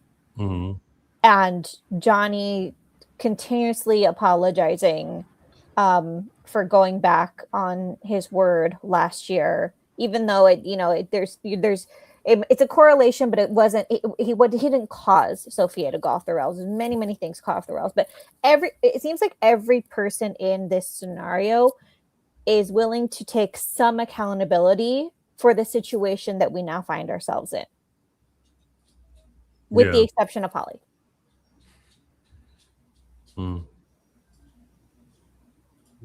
All right. Well, the search continues. Hopefully they find the body, or maybe they don't. Who knows? But whatever it is, Sophia's going to keep haunting Kristen over her decision. Good. Okay. Megan said Johnny's not a douchebag. I agree. All right. Let's move on to our next top storyline, which is Lexie is back. Dun, dun, dun. I love the fact that Theo and Abe have had the conversation that he knew about Lexie being back. I didn't think of this because it's been 15 years. And I know that, you know, your love for someone doesn't go away, but it didn't dawn on me. Well, I guess it should have, especially when Paulina kept it quiet, but I understand why she kept it quiet, and she explained why she kept it quiet, which I hope that Abe doesn't get upset at the fact that she kept it quiet, because she really was looking out for the three of them. She was. But I'm now worried that Lexie's return really is going to put a strain on Paulina and Abe. Oh, most definitely. Yeah. And I feel bad about it. Like when she was like, I love you, and he was like, I love you too, and she was just like, yeah. You know. I feel like in Paulina's eyes, it's already over. Like, she's not even giving Abe a chance to, like, she's not even giving Abe a chance to like absorb what's happened and everything, and then see what happens next. In her eyes, it's already over. It's already done, because it's been stewing in her mind for so long. But I feel like it would behoove her to just kind of let it sit and you know, let Abe come to her and let Abe kind of guide the ship before she makes any decisions about anything. Yeah, I'm with you. I think she totally jumped the gun. It's like, again, you've been sort of dealing with this for a few weeks now by yourself, so your intrusive thoughts have been getting the best of you. But But like you said, we also don't know how this is gonna shake out. I think everyone's under this guise that like Lexi's gonna wake up and be like, Abe, like no time has passed. It's been 14, 15 years. Like, who knows what? I mean, we got a little bit of her waking up, and this I will say this section of it, as happy as I am that Lexi's back, was annoying me a little this week. For her to come out and then to faint again and be right back into not a coma, right back into sleep again. I'm like, okay, like we need her fully awake. We need to see these reunions that were sort of cut short, which is another thing that bothered me. But I think everyone's taking it granted that they're just gonna like go back to what was 15 years ago, and it's like, hold up, you don't even know who this person is. We don't know what kind of this medical, this medical phenomenal drug has had on her. Yeah, they did clarify, which is good. I think they clarified that the tumors are gone. We'll see if that stays, and if that's something that if we have any other medical issues she has literally coming back from the dead, we'll know. But I don't know. They're jumping the gun of Lexi's alive, like we're starting right back into like no time has passed or something. It's not that simple. It's always been messier than that. The only thing that is a definite, if Lexi's alive and their marriage is still valid, then that's the only thing that like is for sure. Like if Lexi, because that's at true. least that's been the storyline before when people have come back from the dead. Yeah. Like if she's not dead, yeah, there was never a divorce. There was never a, Yeah. Yeah, which just causes more problems. Yeah. What a mess. What a mess. Is anyone let down? I feel like I wasn't, and I said this before, I was a little hard on Marlena when she first found out about Lexie. I thought there wasn't more of like a more emotion attached to it. And then that first time when she was talking with Theo, then I remember the second conversation she had with Chad about it. That's when she sort of got emotional talking about Lexie, and Chad was kind of like, oh, what, like, where'd you bring up Lexie, whatever, but he kind of went with it. I feel like we didn't get a lot of that this week. We got a little shock and awe from Kayla, which was nice. I didn't like how they did the Johnny reveal. That actually bothered me because I felt like on one hand, they've done an excellent job of incorporating Johnny, quote unquote, into the Black family or into the Black storylines. And I think they've done that so well. But don't also forget how he's connected to people. That should have been a bigger reveal for Johnny, this is one of is arguably probably his favorite aunt who died, who he grew up with, or That's right. She died. And I didn't like that they switch him depending on who he's with. At that point, he needed to be Johnny Dimera, hearing that Lexie was alive, and I felt like they were playing it as he's Chanel's husband, who she's sort of giving out this information to him. You know what I mean? Like he has no connection to Lexie. I didn't like that. I wanted something bigger from Agreed. That it's kind of like, I think the hard thing with like a soap is that there's so much history. It's like these people actually exist. Like they have like a history and a timeline of things. So when you do something, you have to look back and go, okay, who was connected to this person? Who would be affected by, and it's almost like when you don't do that and fans catch on like you did, it's kind of like, well, hi, this person should have this kind of reaction because there was a connect. Like, can you imagine if they forgot like Theo was like the son and he was just like, yeah, he comes out of the room like, who this? Yeah. Like, yeah. So yeah, and it's a difficult task for sure, but like it's those little details for sure. They matter. They do matter. It still feels like there's more people. I don't know if you guys feel that. People, like more pods. Like there's more pods somewhere. Oh yeah. Oh yeah. And Lexie is like the biggest guinea pig. Yeah. Absolutely. To Yeah. see if like anything else works. Here's what I'm afraid of.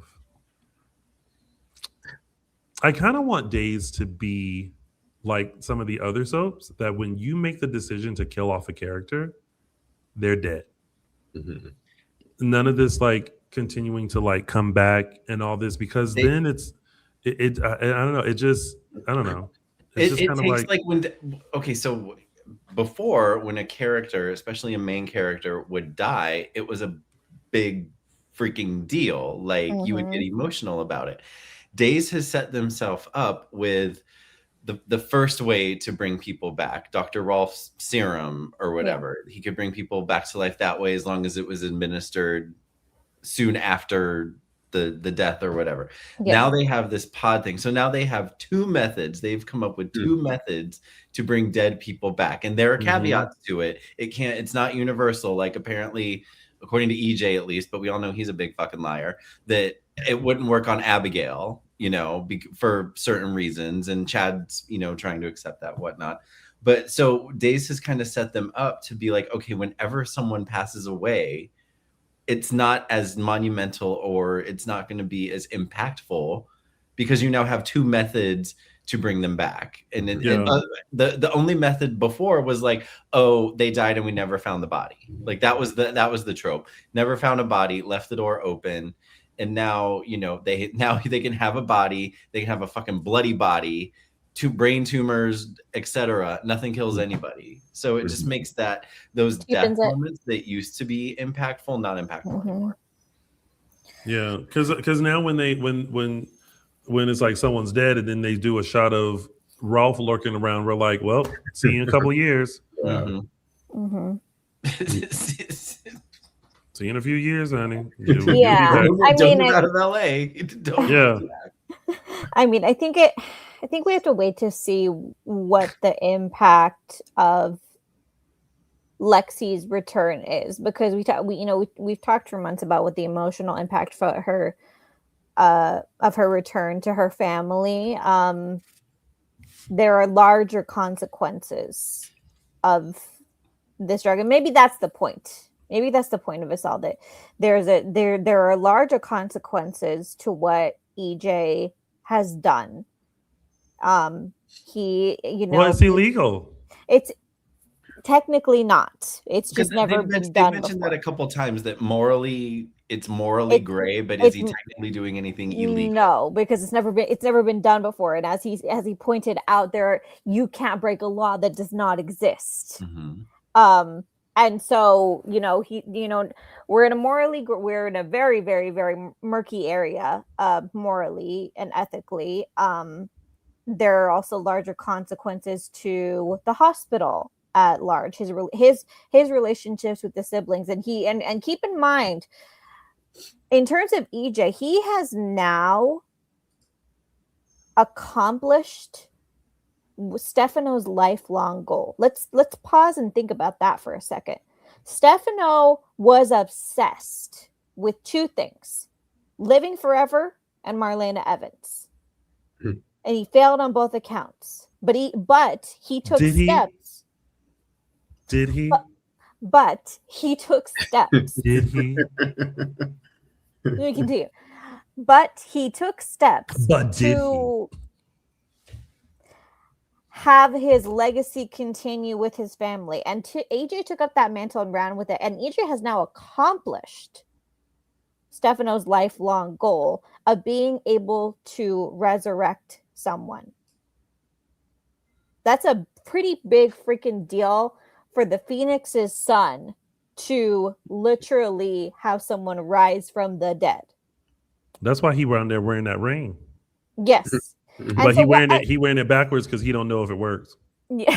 So what are the consequences of who does EJ become? That's I think a point that people are missing. Well, some people are not. I think Kayla is is kind of going through this in her head a little bit, of thinking about who does EJ become now that he's pretty much, mastered death. That's a scary concept. Yeah. I would prefer it if this is unfortunately for the Lexie character, if it's a failure and Days take steps to kind of eliminate these abilities to bring people back from the dead. Like, oh, there's an ingredient that's now, like, before they needed a flower to do something. Flower like dies out or doesn't have access to it. Just make these character deaths as impactful as they were before, so that we don't just see a character die and be like, well, they can bring him back to life, so who cares? Yeah. That would be my hope, but we'll see. That's how I would write it. We always writing stuff on We are always writing stuff. We always have brilliant ideas. I think we do. Our plan to save Days. Been in the making for 11 years and going. But let's see what else. Can we because it's on my mind, I want to talk about the conversation Marlena had with Kayla and about the going to the will reading. There was a part of me that was like, of course, I wish that was redone. Like, I wish she had just decided to, like, just go instead of the back and forth of, like, whether she was going to go or not. Yeah. And I want to get y'all's take on it. Do you feel that... How do you feel about what she was given from Stefano? The chess set with the pawn and the queen on top. Do you feel like it was his last attempt of being shady? Do you think there was like some sort of like because the whole time I was just kind of like, did I miss something? I don't get it. Like, why be so mad? Well, there's one key point in this that that I think Stefano was counting on, whether it's shade, it's just shade, or it's a larger puzzle piece and a larger mind game that he's playing, which is that he was counting on John to be alive in order to receive this. Yes. This gift, as we'll call it. And so does it still have power over Marlena if it's just her, or was it something specifically aimed at John? You know how, I mean, that's, again, in the mind game of mind games, you have to, before you even get to what it means, you have to ask, yourself, who was Stefano's intended target? I mean, like Michael Mattis pointed out, wait, at least I think you did. Like two things. The pawn and, no, you did. About liking Marlena and somebody else. Yeah, I think there's more to it than the chat. I don't know. For some reason, I know, and maybe I was overthinking it, but I was just like, the pawn and the queen. It's like, was he just kind of saying like, you won, or we'll continue to play, or like, because why would the pawn and the queen be set apart from everything else and set on top and set next together? Not broken, not unharmed. Like, there was nothing wrong with it. Gosh. Unfortunately, with this, I kind of understand why Marlena just walked out and said to hell with it, because it would take forever to try to figure out what it was and what it meant. Like the amount of over analyzing that you can do. Like we could spend, we don't have the next half hour to spend analyzing this, but we could, because that's how diabolical Stefano was. And I'm kind of with Marlena. I'm like, I've dealt with this my whole life. Figure this out. She's like, I've dealt with this shit my whole life. I'm done. The man's dead. Keep the damn chess set. Yeah. Yeah. I'm not doing this. My life is precious. I'm not wasting a second of it just sitting here and playing into this again. Yeah. All right. Well, anything else to talk about with Lexie's return? The fact that EJ predictably screwed Gwen over. Screwed who over? Gwen. Oh. Yeah, Gwen. I'm not as mad about this as I would have been. I thought he made some valid points. Yeah. I kind of was like, okay. Yeah. I'm not mad at like a 60-40 split. Like Not if a he said, 6-7? like, no. Oh, you really think it's going to be 60-40? Really? I think so. I think if he goes higher than that, then I think he's screwing her just to be mean. But I wouldn't mind 60-40 if the idea is he keeps his mouth shut. And if this does blow up, then she is technically a silent partner and she doesn't have to be named, then I'm fine with that. I think that's an even trade for me. Now, if he goes against that and like names her as his Right. partner to get her in trouble, then no, you shouldn't take a bigger share of the pie. But if he's the one who's going to take all of the stuff coming at him and be the face of it, then I'm not mad at, if he gets a little bit more money than she does. Yeah. I guess. I mean, she was the one. He helped her get Dimitri's money. I mean, Yeah. it's true. Money wise, should be fine. So, and I mean, she still gets 40%, or you know what I mean? It's I mean, we're talking about billion. They're talking about billions, is what they're saying. Who knows if that happens? But without her money, this wouldn't even be happening, right? Yeah. True, but still, if I were her, I would be like Justin, like you were saying. I'd be like, "Oh, my name's not going to come up. Okay, yeah, Right. see you later." Because otherwise, she should Gwen doesn't think like to that. be in the paper too. She should be getting screamed at by all these people too. Like she's hiding in the shadows, and not getting people's wrath. So I mean, It's like, no, thank you. Yeah, I'm good. Yeah. And then we have a big problem now, or we don't. Kat does with Leo. Leo figured it out. Yeah. Score one for Leo. Did he? I think he's playing her about forgetting. Oh, it. yeah. I still think he thinks she's ISA. I just think he was trying to pacify her by believing her story that she's not. I think he still thinks she's ISA. Well, they both play her songs carefully. Well, I mean, it's been okay. So we now have known she's ISA. She's now been hiding it for the better part of a year. It makes sense that somebody would figure it out.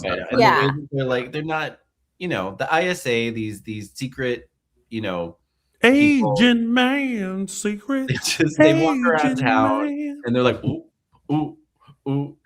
They're not, they don't do the best job of hiding themselves. So it was bound. I'm surprised it took this long. I was gonna say, but yeah, the secret usually doesn't stay this long. And I was in Salem time. When they had that moment where Dimitri recognized her, I was like, oh, this is the next. Yep. This is the next phase of Dimitri's storyline. But then he came out of the hotel with luggage and left town. I know. So I was like, oh, then what the fuck was that for? But I guess it's through Leo for Leo to figure it out. Yeah. Continue. Got it. So yeah, I'm fine with it. And I know this covering up for each other is gonna some with that is gonna happen. Mm-hmm. The fact that she didn't mention that Leo was down there, and Leo let it slip that she was down there. And then he this week let it slip to Chad that Kat was down there. So Chad now knows that Kat was down there. Yeah. Girl, sloppy. Sloppy. I mean, she was right there by the wine. She could have just been like, I heard something. What you doing here? Oh, I was just over here getting some wine. You're ISA. Who ISA? EJ sent me down here to get a certain bottle of wine. Mm-hmm. Yeah. It's like, what? It's like, sir, what are you doing here? I'm over here getting the wine. And now Chad, it picked up this week that Chad now knows. I mean, EJ didn't explicitly say it, but Chad pretty much knows that EJ is interested in Kat. Mm-hmm. Yeah. Well, listen, I'm gonna tell you what road I'm not going down is the Chad and Kat roll. I'm not. You're kind of starting it again with the whole like, oh, it's illegal for you to be with her. It's against. I'm like, oh, and then we know Jack and Jennifer are coming back to town. So I'm not doing this. I'm not doing this with them again. Look, I maybe can Jack take and or leave Jennifer are it. coming back to town to be like, Chad, as we shouldn't. We don't care what you do with your life. We're gonna sign an addendum. Go bang the bitch, you know, and it can be done. No. Look, I can take or leave. I can take or leave the relationship, the cat being in a relationship thing, but I think that just the fact that she's ISA, it just has so many ripple effects for all these people that we just mentioned. What ripple effect? I've said them before. We can revisit them another time. But for Chad, for EJ, for Jack and Jennifer, it's a lot. And so I actually find that more interesting than necessarily the who's she gonna pick romantic entanglements.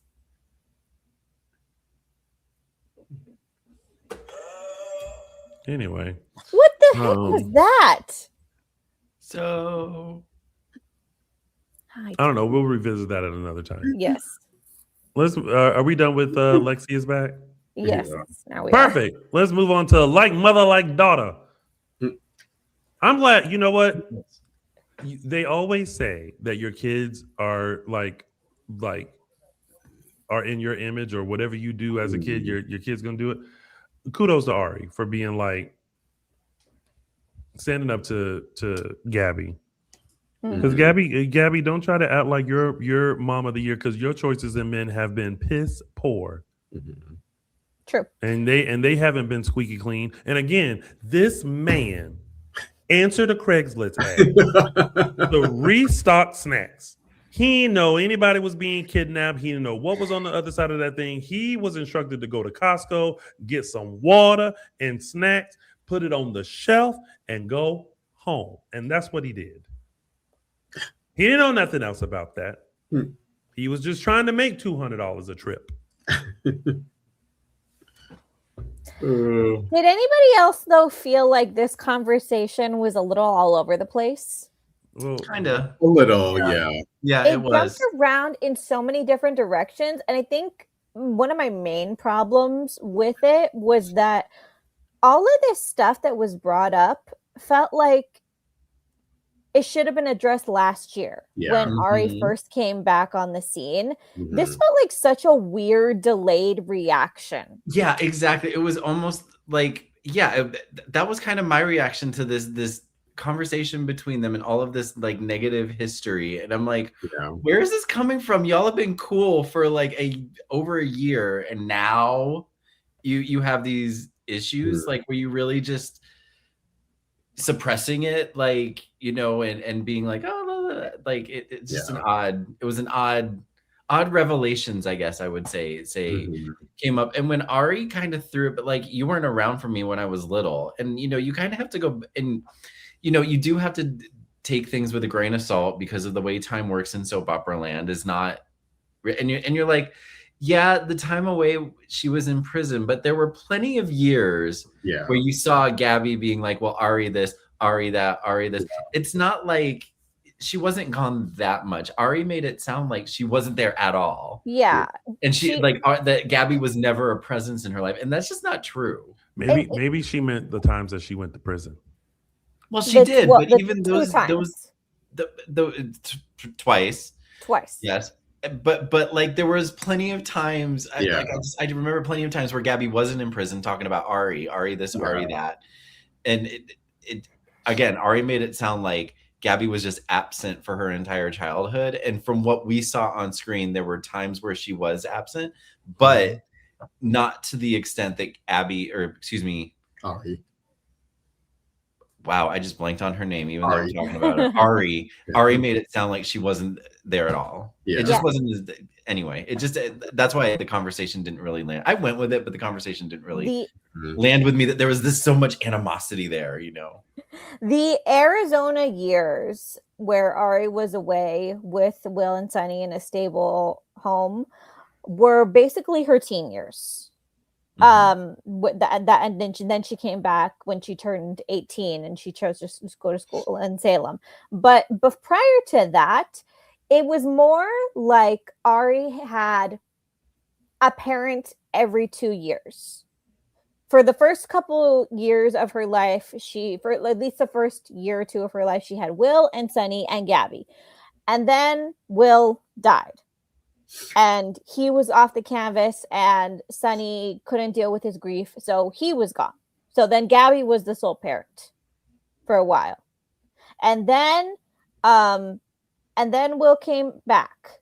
And then Gabby was in prison. And so then there was Will and Sunny. And then there was a time when it was like Gabby and Will were gone and Sunny, there was an in-between time where it was just Sunny as the parent. And then it bounced back and forth. But basically she had like a parent every 2 years. Like one of them was there with her, which I guess is the beauty of 3 parents. I just feel like the fight was just about the fact that like Ari just didn't want to see Liam the way that Gabby did. And so then it started being a pissing match of like one upping each other, and ultimately Ari kind of feeling like, listen, I'm grown, I got this. Like, don't tell me who to date and who not to date.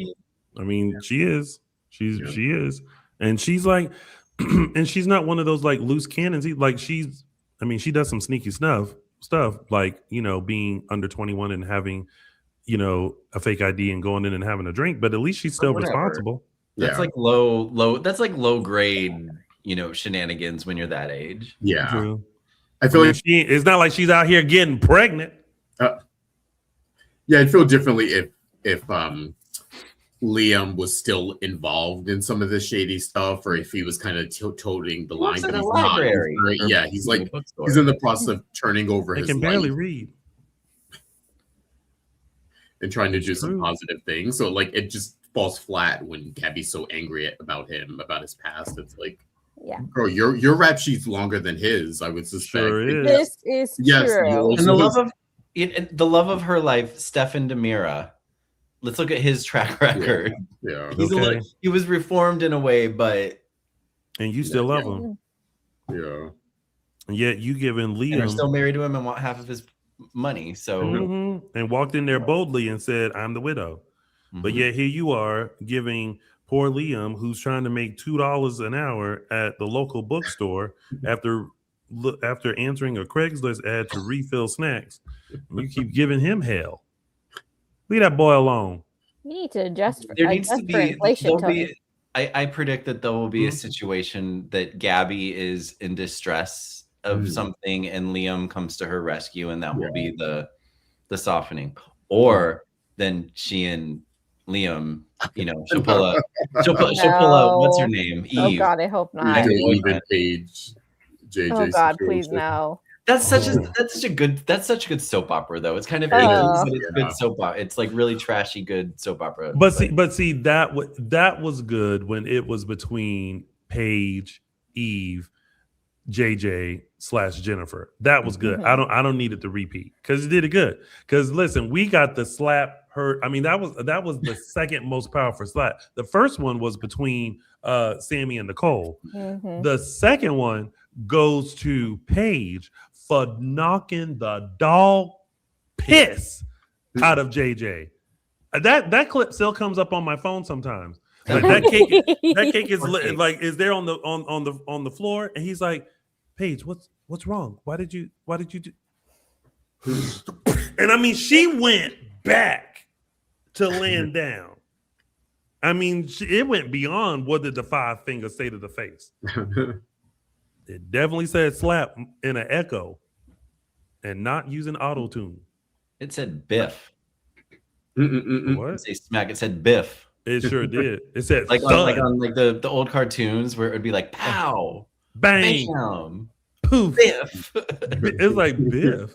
I don't know. Made sense to me. I mean, it does, but that's how it is. It's like bam. It's like we get that boom, biff. What? It makes that sound. That is a smack biff. Anywho, all right. Well, Ari's right. Are we all done with? Yes. the Ari can be with. Ari's a grown woman, yes, and Who she can be with Liam because Liam's a good man. That's right. Yes, but Good man, Speaking- Savannah. Good man, Savannah. yes, but Good man. watch how you talk to your mother, because she brought you into this world. She can take you out of it. With Gabby though, I'm kind of some of it. I was like, yeah, Ari, you can give it back to her now. And Gabby should appreciate it that her daughter can give as good as she gets. So Right. you know, but yes. Hmm. So All right. we just, got the Philip stuff just quickly. Her sort of feeling even more guilt because now Philip helped her or is helping her secure her fortune. Oh yeah. Yeah.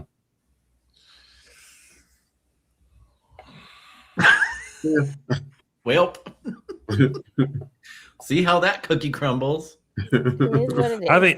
I think that's one of those moments where when it comes out, like she kind of has to go from like to Philip. You know it's just about business.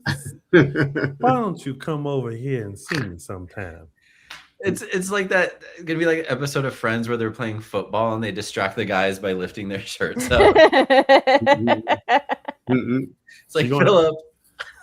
That's exactly what she's gonna have to do, and then be like, "Sorry, but we all good now. I fixed it."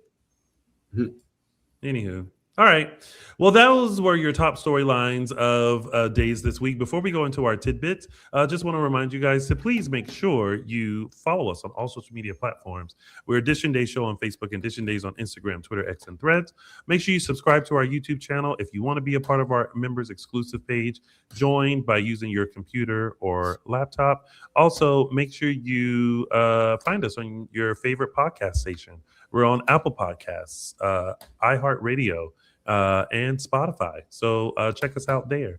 Also, go visit JLJ Media, where all JLJ Medias can be found on YouTube and your favorite podcast station to catch up on all things soap and some original audio dramas. Brought to you by James Lott Jr., former co-host, my chocolate twin, who got his degree and think he knows every fucking thing. Now let's go into some tidbits, shall we? So our first tidbit this week is going to be he's just not that into you. This breaks my heart because this is my life where nobody's into me like the folks on the show. Nobody wants to date you nor me. So that's where we are with Feel this. blessed that like dating sucks. Nobody wants to date anymore. It is literally It's exhausting. When no, people don't allow me to participate. Which, by the way, side note, people are always like, I don't understand how you're single. I'm like, oh, well, since you want to know, let me tell you. First point has nothing to do with me. Anywho. But these people. Getting back to these people. Are we talking about Gwen? Oh, Gwen and Xander. I mean, I think. I mean, that's just a classic case of like, you know, she got digmatized. And, yeah, exactly. And wants a little bit more. And he's just like, whoa, I thought this was just fun. And I sure did. I make a song out of everything, Mom. But I'm sorry. Every comment, I'm like, ooh, let's not talk about dating. That is horrible. But I feel like, I almost kind of feel like if Gwen and Xander just kept doing what they were doing, I feel like eventually, maybe things would have came around. But would y'all? No, never mind. I know what the fans want. The fans want Xander and Sarah back together. But you know what? My friend and I were talking about this weekend, and I think the problem is that, you know, when they want to give couples like a break, so they do this whole dramatic thing to mess them up. I think they really messed Sarah and Xander up to the point where it's going to be hard for them because they already had to get back together already. Twice. Yeah. And we got over that. And so to get back together, now you're reaching Holly and Tate territory. And like, we're tired. So like, I don't necessarily like Sarah with Brady, but still, like I feel like if they had just kept having fun, then I think Xander would have eventually came around. Yeah, he's still dealing with his stuff with Sarah, and I feel like you. Eventually, he would. I think Gwen just needs to back off a little bit, let him come to that conclusion as he's slowly starting to kind of get over Sarah. Was there any indication before this scene this week that Gwen was like I guess there was that moment on the couch a couple weeks ago. Yeah. So because at first I was like, where did this come from? But just now I remembered he said something about Sarah while they were on the Dimera couch, and she kind of had a look. I remember us talking about it. Yeah. So it's not out of left field, but it's kind of I don't like it. I don't like it for Gwen. I think Gwen should just enjoy what she's getting, and because she got more than what most of us got, and she's got the money now. Like she can find a good man. True. Also, think Gwen's focus has changed now. Like the Dimitri stuff is like packed away. The Lexie stuff is out. So she's like, now all of her focus can focus on Xander. And she's like, okay, well, what are we doing here now? Before it was a nice distraction while I'm dealing with all this sort of craziness. But I think her life is. And to your point, Xander's still dealing with his stuff. He's got, That's and I think that's where we find Leo as well. In this thing of well, we can't go backward. This person seems to not be into me anymore, and then no matter what I do, they're just like, get out of my space. So where do we go from here? Well, if you can't go backward, then you just have to kind of find a new normal, a new way forward, and or an old friend. Well, speaking of old friends, that's what Kristen saw in Xander, because here she come out of left field. I think she's just hotsy totsy, and Xander was looking good one day, and she said, "But no, I don't know. I won't. No, the way they're doing Kristen right now, it's frustrating to me because I just don't.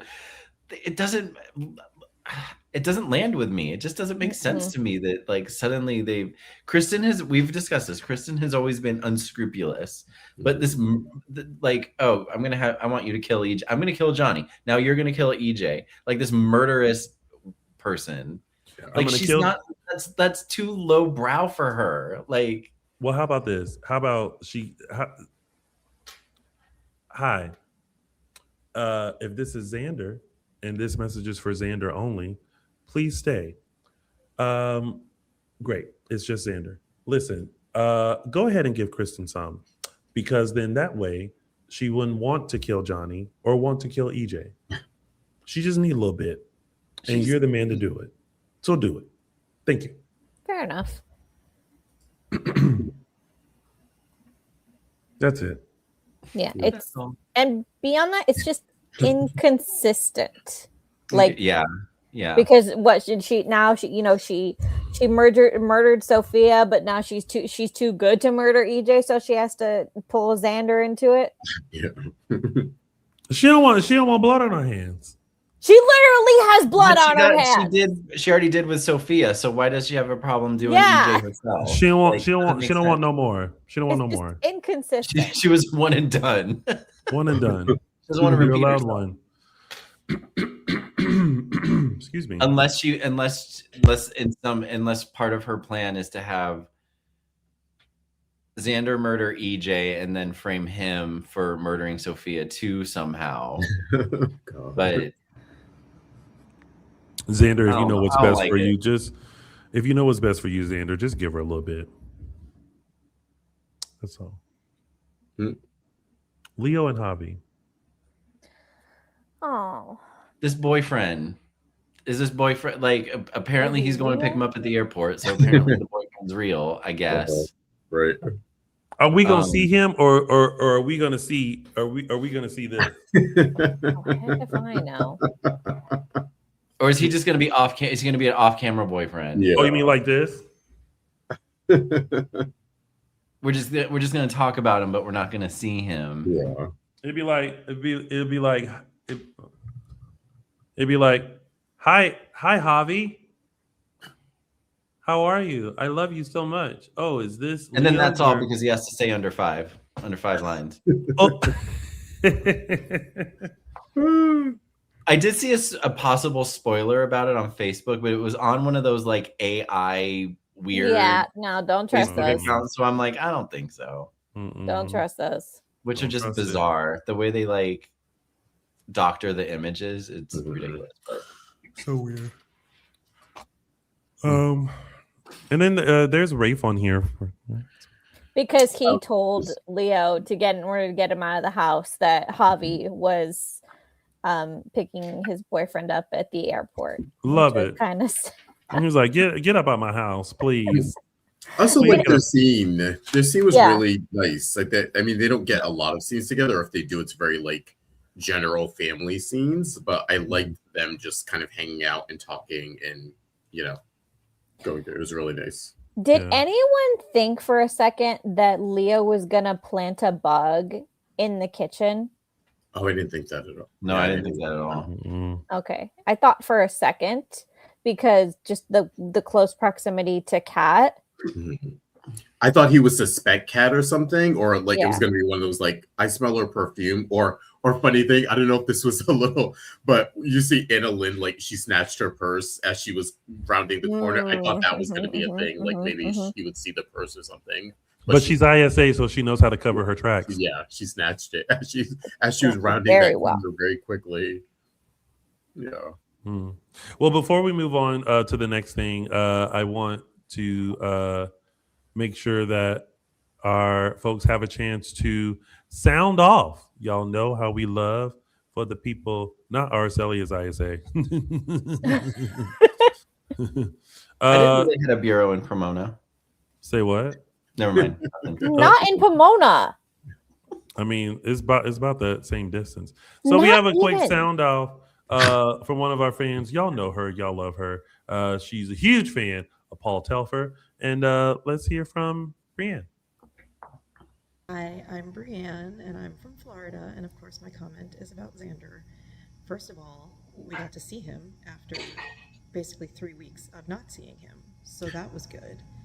And now there is a little something about to start with Xander and Kristen, and I could not be more excited for that. So Paul and Stacy are really good friends in real life, and they work well together, and I just can't wait to see it play out. That's interesting. Does she work at a TV station? That looks like a very. Yes. Yeah. I was like, is she on the evening news or something? No, she works in a news station. Yeah. She Shit! said- That literally. Oh, okay. Because I was like, that's a very news station look. Okay. She said, I didn't know that. She said, honey, film this for me. I got to talk about Paul Telfer. She should have been at the desk. She should have I gone. know, to the right? Right. News report. Breaking Paul Telfer news. Okay, so really quick, are we yay or nay for Xander and Kristen? I'll go with it, but it doesn't thrill me. Not the No, way that it's doing it. no. Her and Gwen are still friends. I like that friendship. Don't. Oh, mess I didn't even think about that. Yeah, It's Yeah. Girl code. yeah. all weird. It's all Yeah. weird. But this Kristen, I guess. Let her have a little bit and then just move on. Because she can't have a little bit from Alex anymore. So I was gonna say Alex, but yeah, no, he's married. he's has a kid preoccupied now, with a so- whole bunch of other stuff. Yeah. All right. Well, moving along on our tidbit train, we have take advantage of me. That oh my god. J- I sat there and I was like, I feel so bad for Elia right now. Like having to go through that, having to actually say the dialogue in those scenes. I was like, this is no, they can do better with her. They can do better for her. Just my Maybe. thing was And Brandon too. Like, yeah, my thing was that whole scene could have been a show, not tell. Listen, I appreciate being bold and just being like, come and get it. But then she Take kind of advantage walked of it me. back. Yeah. And then she's like, I was just kidding. Yeah. Well, that's because she did the long stare. She was like, I want you to take advantage of me. And then it did that. It did that. And then he's looking like, and then it came back, and then of course you had to just be like, I'm just kidding, because maybe It just didn't seem in character. Like, that's not Jada. Mm. Now maybe I Well, don't know. listen, when you've been working 24/7 trying to solve cases that 84 cops don't know how to solve, you get a little tired and desperate too. Sometimes you just want somebody to dust it off. Let her have her moment. Her and Sean done did it before. She was like, listen, you might be crypt, but I got you. You can starfish this bed anytime you want to. Your clothes are over there already. I got what you want. Got what you need. That was the other part. He was like, apparently all of his stuff was in that room. Mhm. But he Yes. said, I need to go get all my stuff. And she's like, it's all right here. And I'm like, so we didn't see it? Is it in a closet? Is it all? Yes. Yeah, The what you don't. whole scene was just, I was like, problem one, problem two, issue one with me. Personally for me, just like, okay, issue one. She had one of I those want better women's for Jada, and I want better for bed, covering everything. Well, listen, y'all know that sometimes you don't see what's on the other side of the camera. There's more room over there. Closet space, drawers, mirrors. Oh, God. I don't need to see the drawer. I don't need to see the mirrors. I need you to show me some action. That take advantage of me action. Yes. Show, not tell.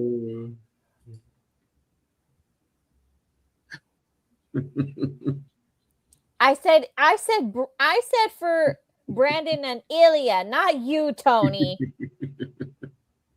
Oh, hey Dylan, I did that long enough for you to make that a gift. So make that a gift for me, please. Side note, shout out to Dylan because I finally registered my gifts on Giphy. They're doing great. So thank you, Dylan. I appreciate that. Yeah. People are liking it. Yeah. So keep sending those gifts, Dylan, because now I know what to do with them. Mm-hmm. Yeah, thank you. Who else is being taken advantage of? Sadly, nobody. Oh, is that it? Just that Sarah noticed, and Sarah noticed. Belle will eventually notice. Belle and Marlena had that conversation about Sean rejecting her offer. Do y'all think? Okay, who would you prefer to take care of Sean, Jada or Belle? Jada, but not in this way. Like, let it happen, Michael Mattis. No, it just Jada's not that desperate. Jada's not that like. It's not desperate. It's just, it read as that to me. It read. It's just an idea. It's a strong woman just being hesitant. like, listen, That if wasn't you want it, strong come get it. Coded though. It just wasn't. I liked it. I don't know. It did. That's not how it played out to me. So I liked it. I was like, that's right. Bless You your let heart. him. You let him know. You let him know that you can be not taking advantage of, but he can. Also, Sean Douglas had the longest recovery of any gunshot wound in the history of the show. That man was in the hospital for like a solid 2 months. Yeah. Ronnie, gas poisoning overnight. He's out the door. Yeah. All right. Well, last but not least, welcome to the family. That was fine. This was sweet. I actually found it to be incredibly unexpected when Steve sort of had the heart-to-heart with Alex and about his daughter. It was nice that he wasn't. Yeah, it was nice that he wasn't like, because hasn't he been through this in a way? Yeah, he had the same situation with Trip, wasn't it? Yeah. So it was nice that he didn't come in because some of like hypocritical almost, Oh, yeah, they could have gone that route, but he wasn't. He was somewhat supportive. So and that was Alex's life with Adrian and what's her name? What's her call? Angelica. Angelica, yeah. Yeah. No, if anyone could know what Steve, what Alex is going through right now. It would be Steve, and it would definitely be hypocritical for him to have be anything other than supportive. And I would hope that Steve and Kayla would be a really good sounding board for Alex and Stephanie right now, because they've been through this, and because I think Stephanie is just going a little too over the edge about Kelsey right now, just kind of making all of these assumptions about what her life is going to look like and what Alex is going to expect of her and all this stuff. And I would hope that Steve and Kayla would kind of sit her down and say, slow your roll. It's a baby, not a bomb. I just think Stephanie's just going through so much that, like, nobody needs this extra layer. I just got kidnapped a month ago. Like, I'm trying to learn how to shoot a gun and double bolt my doors. I ain't got no time for no baby. Anyway. All right. Well, that was Days from our perspective. But now, before we head into our segments, we're heading into some other segments. Starting with Jen's highlights of the week. It's Jen, Purigal fan here from Nashville. My weekly highlight. So, beginning of the week, from the week before, we have Lexie coming up from the tunnels, right where everyone is at the reading of the will, of course. When else would she come, right? And my big takeaway from that this week is really when Theo was telling her that it's 2026, and she was like, how can that be? I mean, that's my thinking. I don't understand, the years are flying by. But anyway, that was my take on that. And then Ari and Liam with their hot kiss. Woo! I love them. But I love that.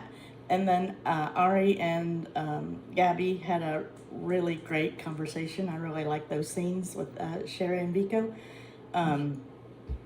But the one line where Ari was saying that he has a lot of layers and that's why she likes him. And Gabby said, what are you dating, a birthday cake? I don't know with that line, but that was hilarious. EJ, of course, he's under the hot seat with, everyone knows now that he had Lexie in the pod. So, you know, that's going on. I don't understand why Rafe is so worried that he's going to find out more about his time in Italy, and Kat was reading to him, like, was she an ISA agent back then? Probably. And, I mean, I don't get that, but guess we'll figure that out. And then Kristen now is bringing in Xander to kill EJ. Mm-hmm. She's just a hot mess. So I don't know what's going to happen there, but obviously EJ's not going to die, but hopefully he doesn't get shot again. Not over Jen. Getting shot. So I believe that was just about it for if he does die, he my can bring himself takeaway back. for this week. Thanks, guys. See you next time. Thank you, Jen. Bye, Jen. That was Jen's highlights of the week. I wanted her to get more mad about the fact that Kristen came up with that to kill EJ. Not on my watch. That's what Jen should have said. That's what she should have said. All right, now let's hear the thumbs up, thumbs down from Debbie. Thumbs up, thumbs down, Franklin, Tennessee. Thumbs up to Johnny for the empathy and grace he showed Mrs. Choi when she visited him at the hospital. Yes, he's the victim, but he showed that he had some heart and felt for her and said she could visit her grandchild anytime. Thumbs down to Holly. Holly, you need to learn from Johnny. I know you're a victim, but at least you're still alive and breathing and wasn't murdered by Kristen. At least you weren't murdered by Kristen. That's good. That's a good one. Well, now let's figure out how this all tallies up with Christian Me World scorecard. Solid week 2 weeks ago, but now she's losing me. All she wants to do is kill, kill, and kill. So this week, she gets a C. Girl, your revenge plot is hitting Kathy Bates level, not Emily Thorne level. EJ got a C and dropping rapidly when Lexie showed up. We'll get to her in a minute. He was questioned by Leo, the police, the doctors, gotta do damage control. He was losing major point. But he bounced back to a B+ with that amazing line he threw to Chad's face when he was like, stay away from Kat. He was all, That is going to be rather impossible since I'm her employer. Not to mention, I'm not the one who's legally required to keep my distance from her, so that won't work either. Yes, EJ, tell off Chad that he's the one who's supposed to be staying away from Kat by legal contract that he drew himself. Lexie gets an A-. Despite her fainting in front of everyone, can we just applaud her fashionable entrance in front of her family and her husband? And then waking up to say I love you to Abe? Talk about peak soap drama. Paulina gets a C, losing her husband rapidly. Sarah gets an A on her scorecard because she stepped up as a mother to Holly, while Nicole is out in Paris playing hooky with Eric. Like, Nicole, come on. Holly gets a C because she's failing her exam, getting harassed by Amy Choi. Girl needs a break. And speaking of Amy Choi, she gets an A on my scorecard. Not because of the whole Holly thing, but because she finally dragged her husband into our screen. So welcome to Salem, Mr. Jason Choi. Just your presence alone gets you an S on my scorecard. S for showing up. Not S for showing up.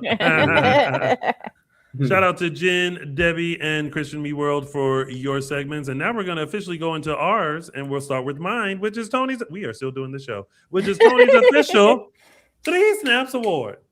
Snap! Now listen, Michael Mattis didn't like it, but I love it when a woman tells you exactly what she wants. Listen, this is not too much, okay? And I actually wouldn't mind if you took advantage of me.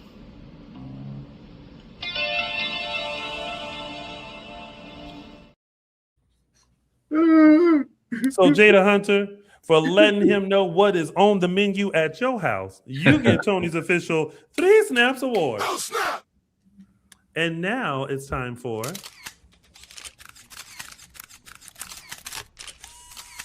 Caption That. This week's photo comes courtesy of Steve Johnson looking at the bowl of lemons at Alex News. And this week's caption goes to Jamie Gallup on Instagram with their caption, when they say life gives you lemons, you make lemonade, but you just want a beer. Mm-hmm. Exactly. Mm-hmm. They still left them lemons there. That production, that's good. And that was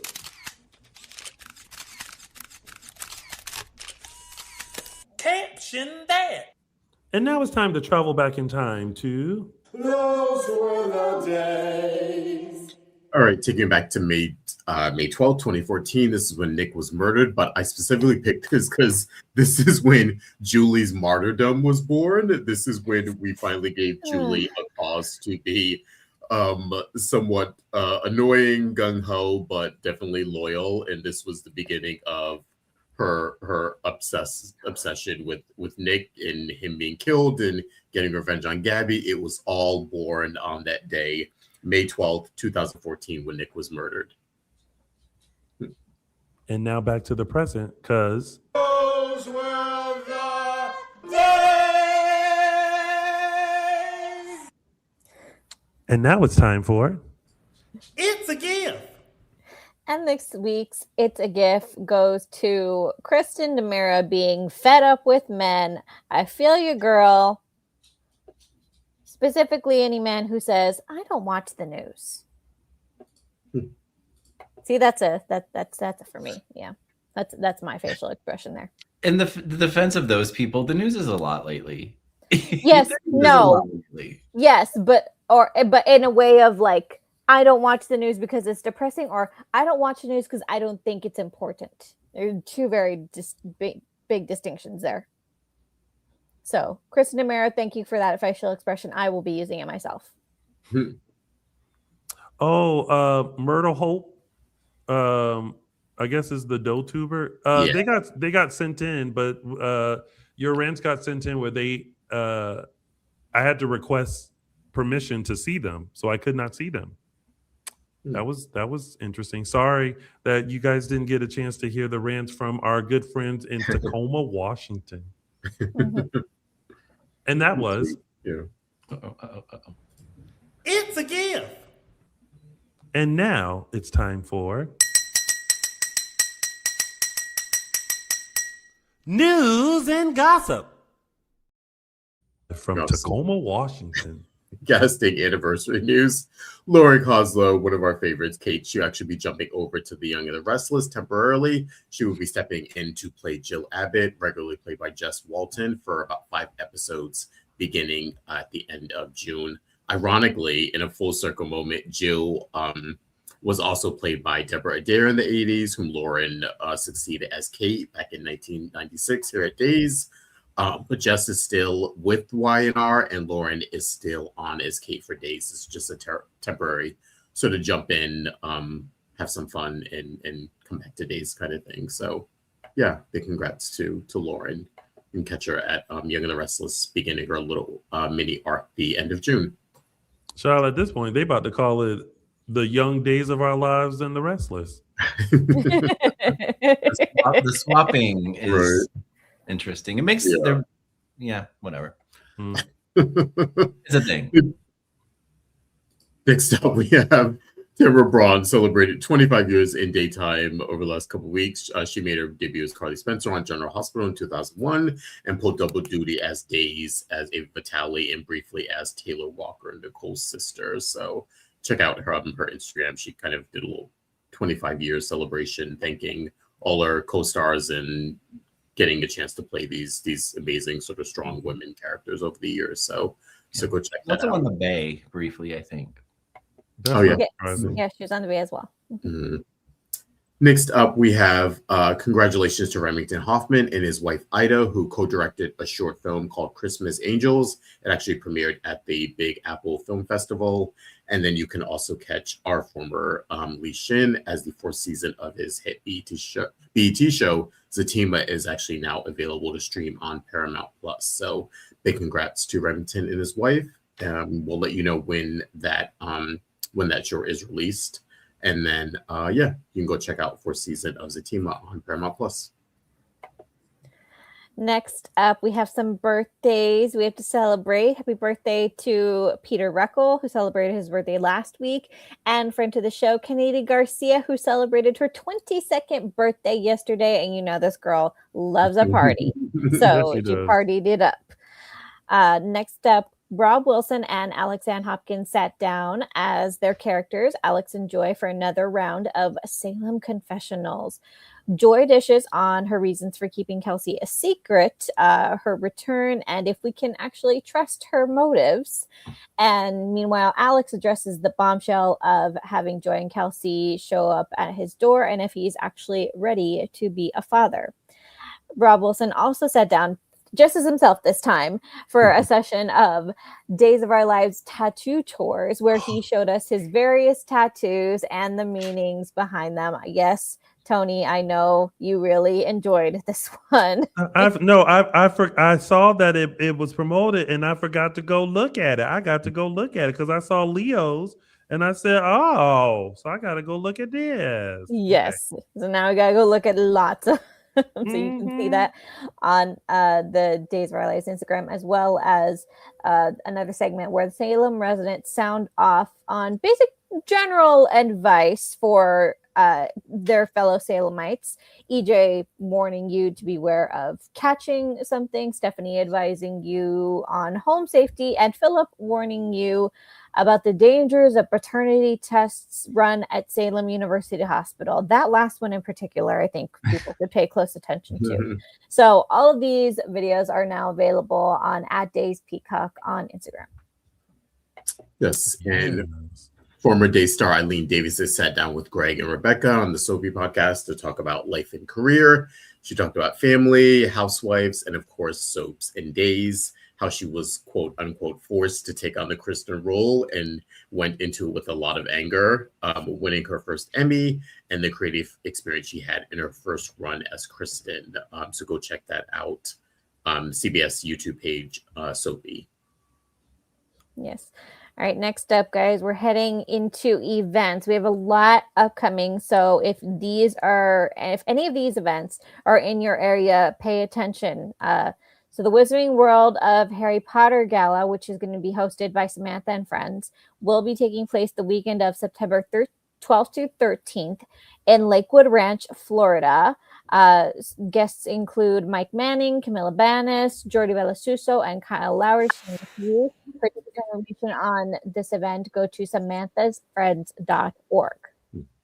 And next up, we have our Star Image events. We have a Q&A cocktail Zoom with Hank Northrup and Eric Martzoff. This one is taking place on Monday, June 8th. We have the Lindsay Godfrey birthday party with Paul Telfer. That one on July 11th in Montreal, Canada. Then we have the Star Image Day Players collab for a special concert and exclusive after party, Saturday, September 12th in Niagara Falls, Ontario. Then we have our Nashville concert, dinner, and karaoke party on October 3rd in Nashville. All tickets and info, you can go to Eventbrite and search Star Image Entertainment. Yes. And we have Starstruck fan events. We have the Yesterdays at the Rock Blast from the Past 80s and 90s party on June 13th through 14th. So that's going to be next month. That's coming out quick in Stone Mountain, Georgia. Then there's going to be the Somewhere in Time event on August 29th and 30th in Mackinac Island. And then the Oktoberfest Halloween party weekend, the weekend of October 24th through 26th in Kissimmee, Florida. For tickets and information on all of these events, go to starstruckfanevents.com. Yeah, so many events. Y'all let us know if you go. And that has been News and Gossip. Here's what's coming up this week on Days of Our Lives. Next week on Days of Our Lives. Can you believe how much she's grown, though? What are you doing? I'm moving out.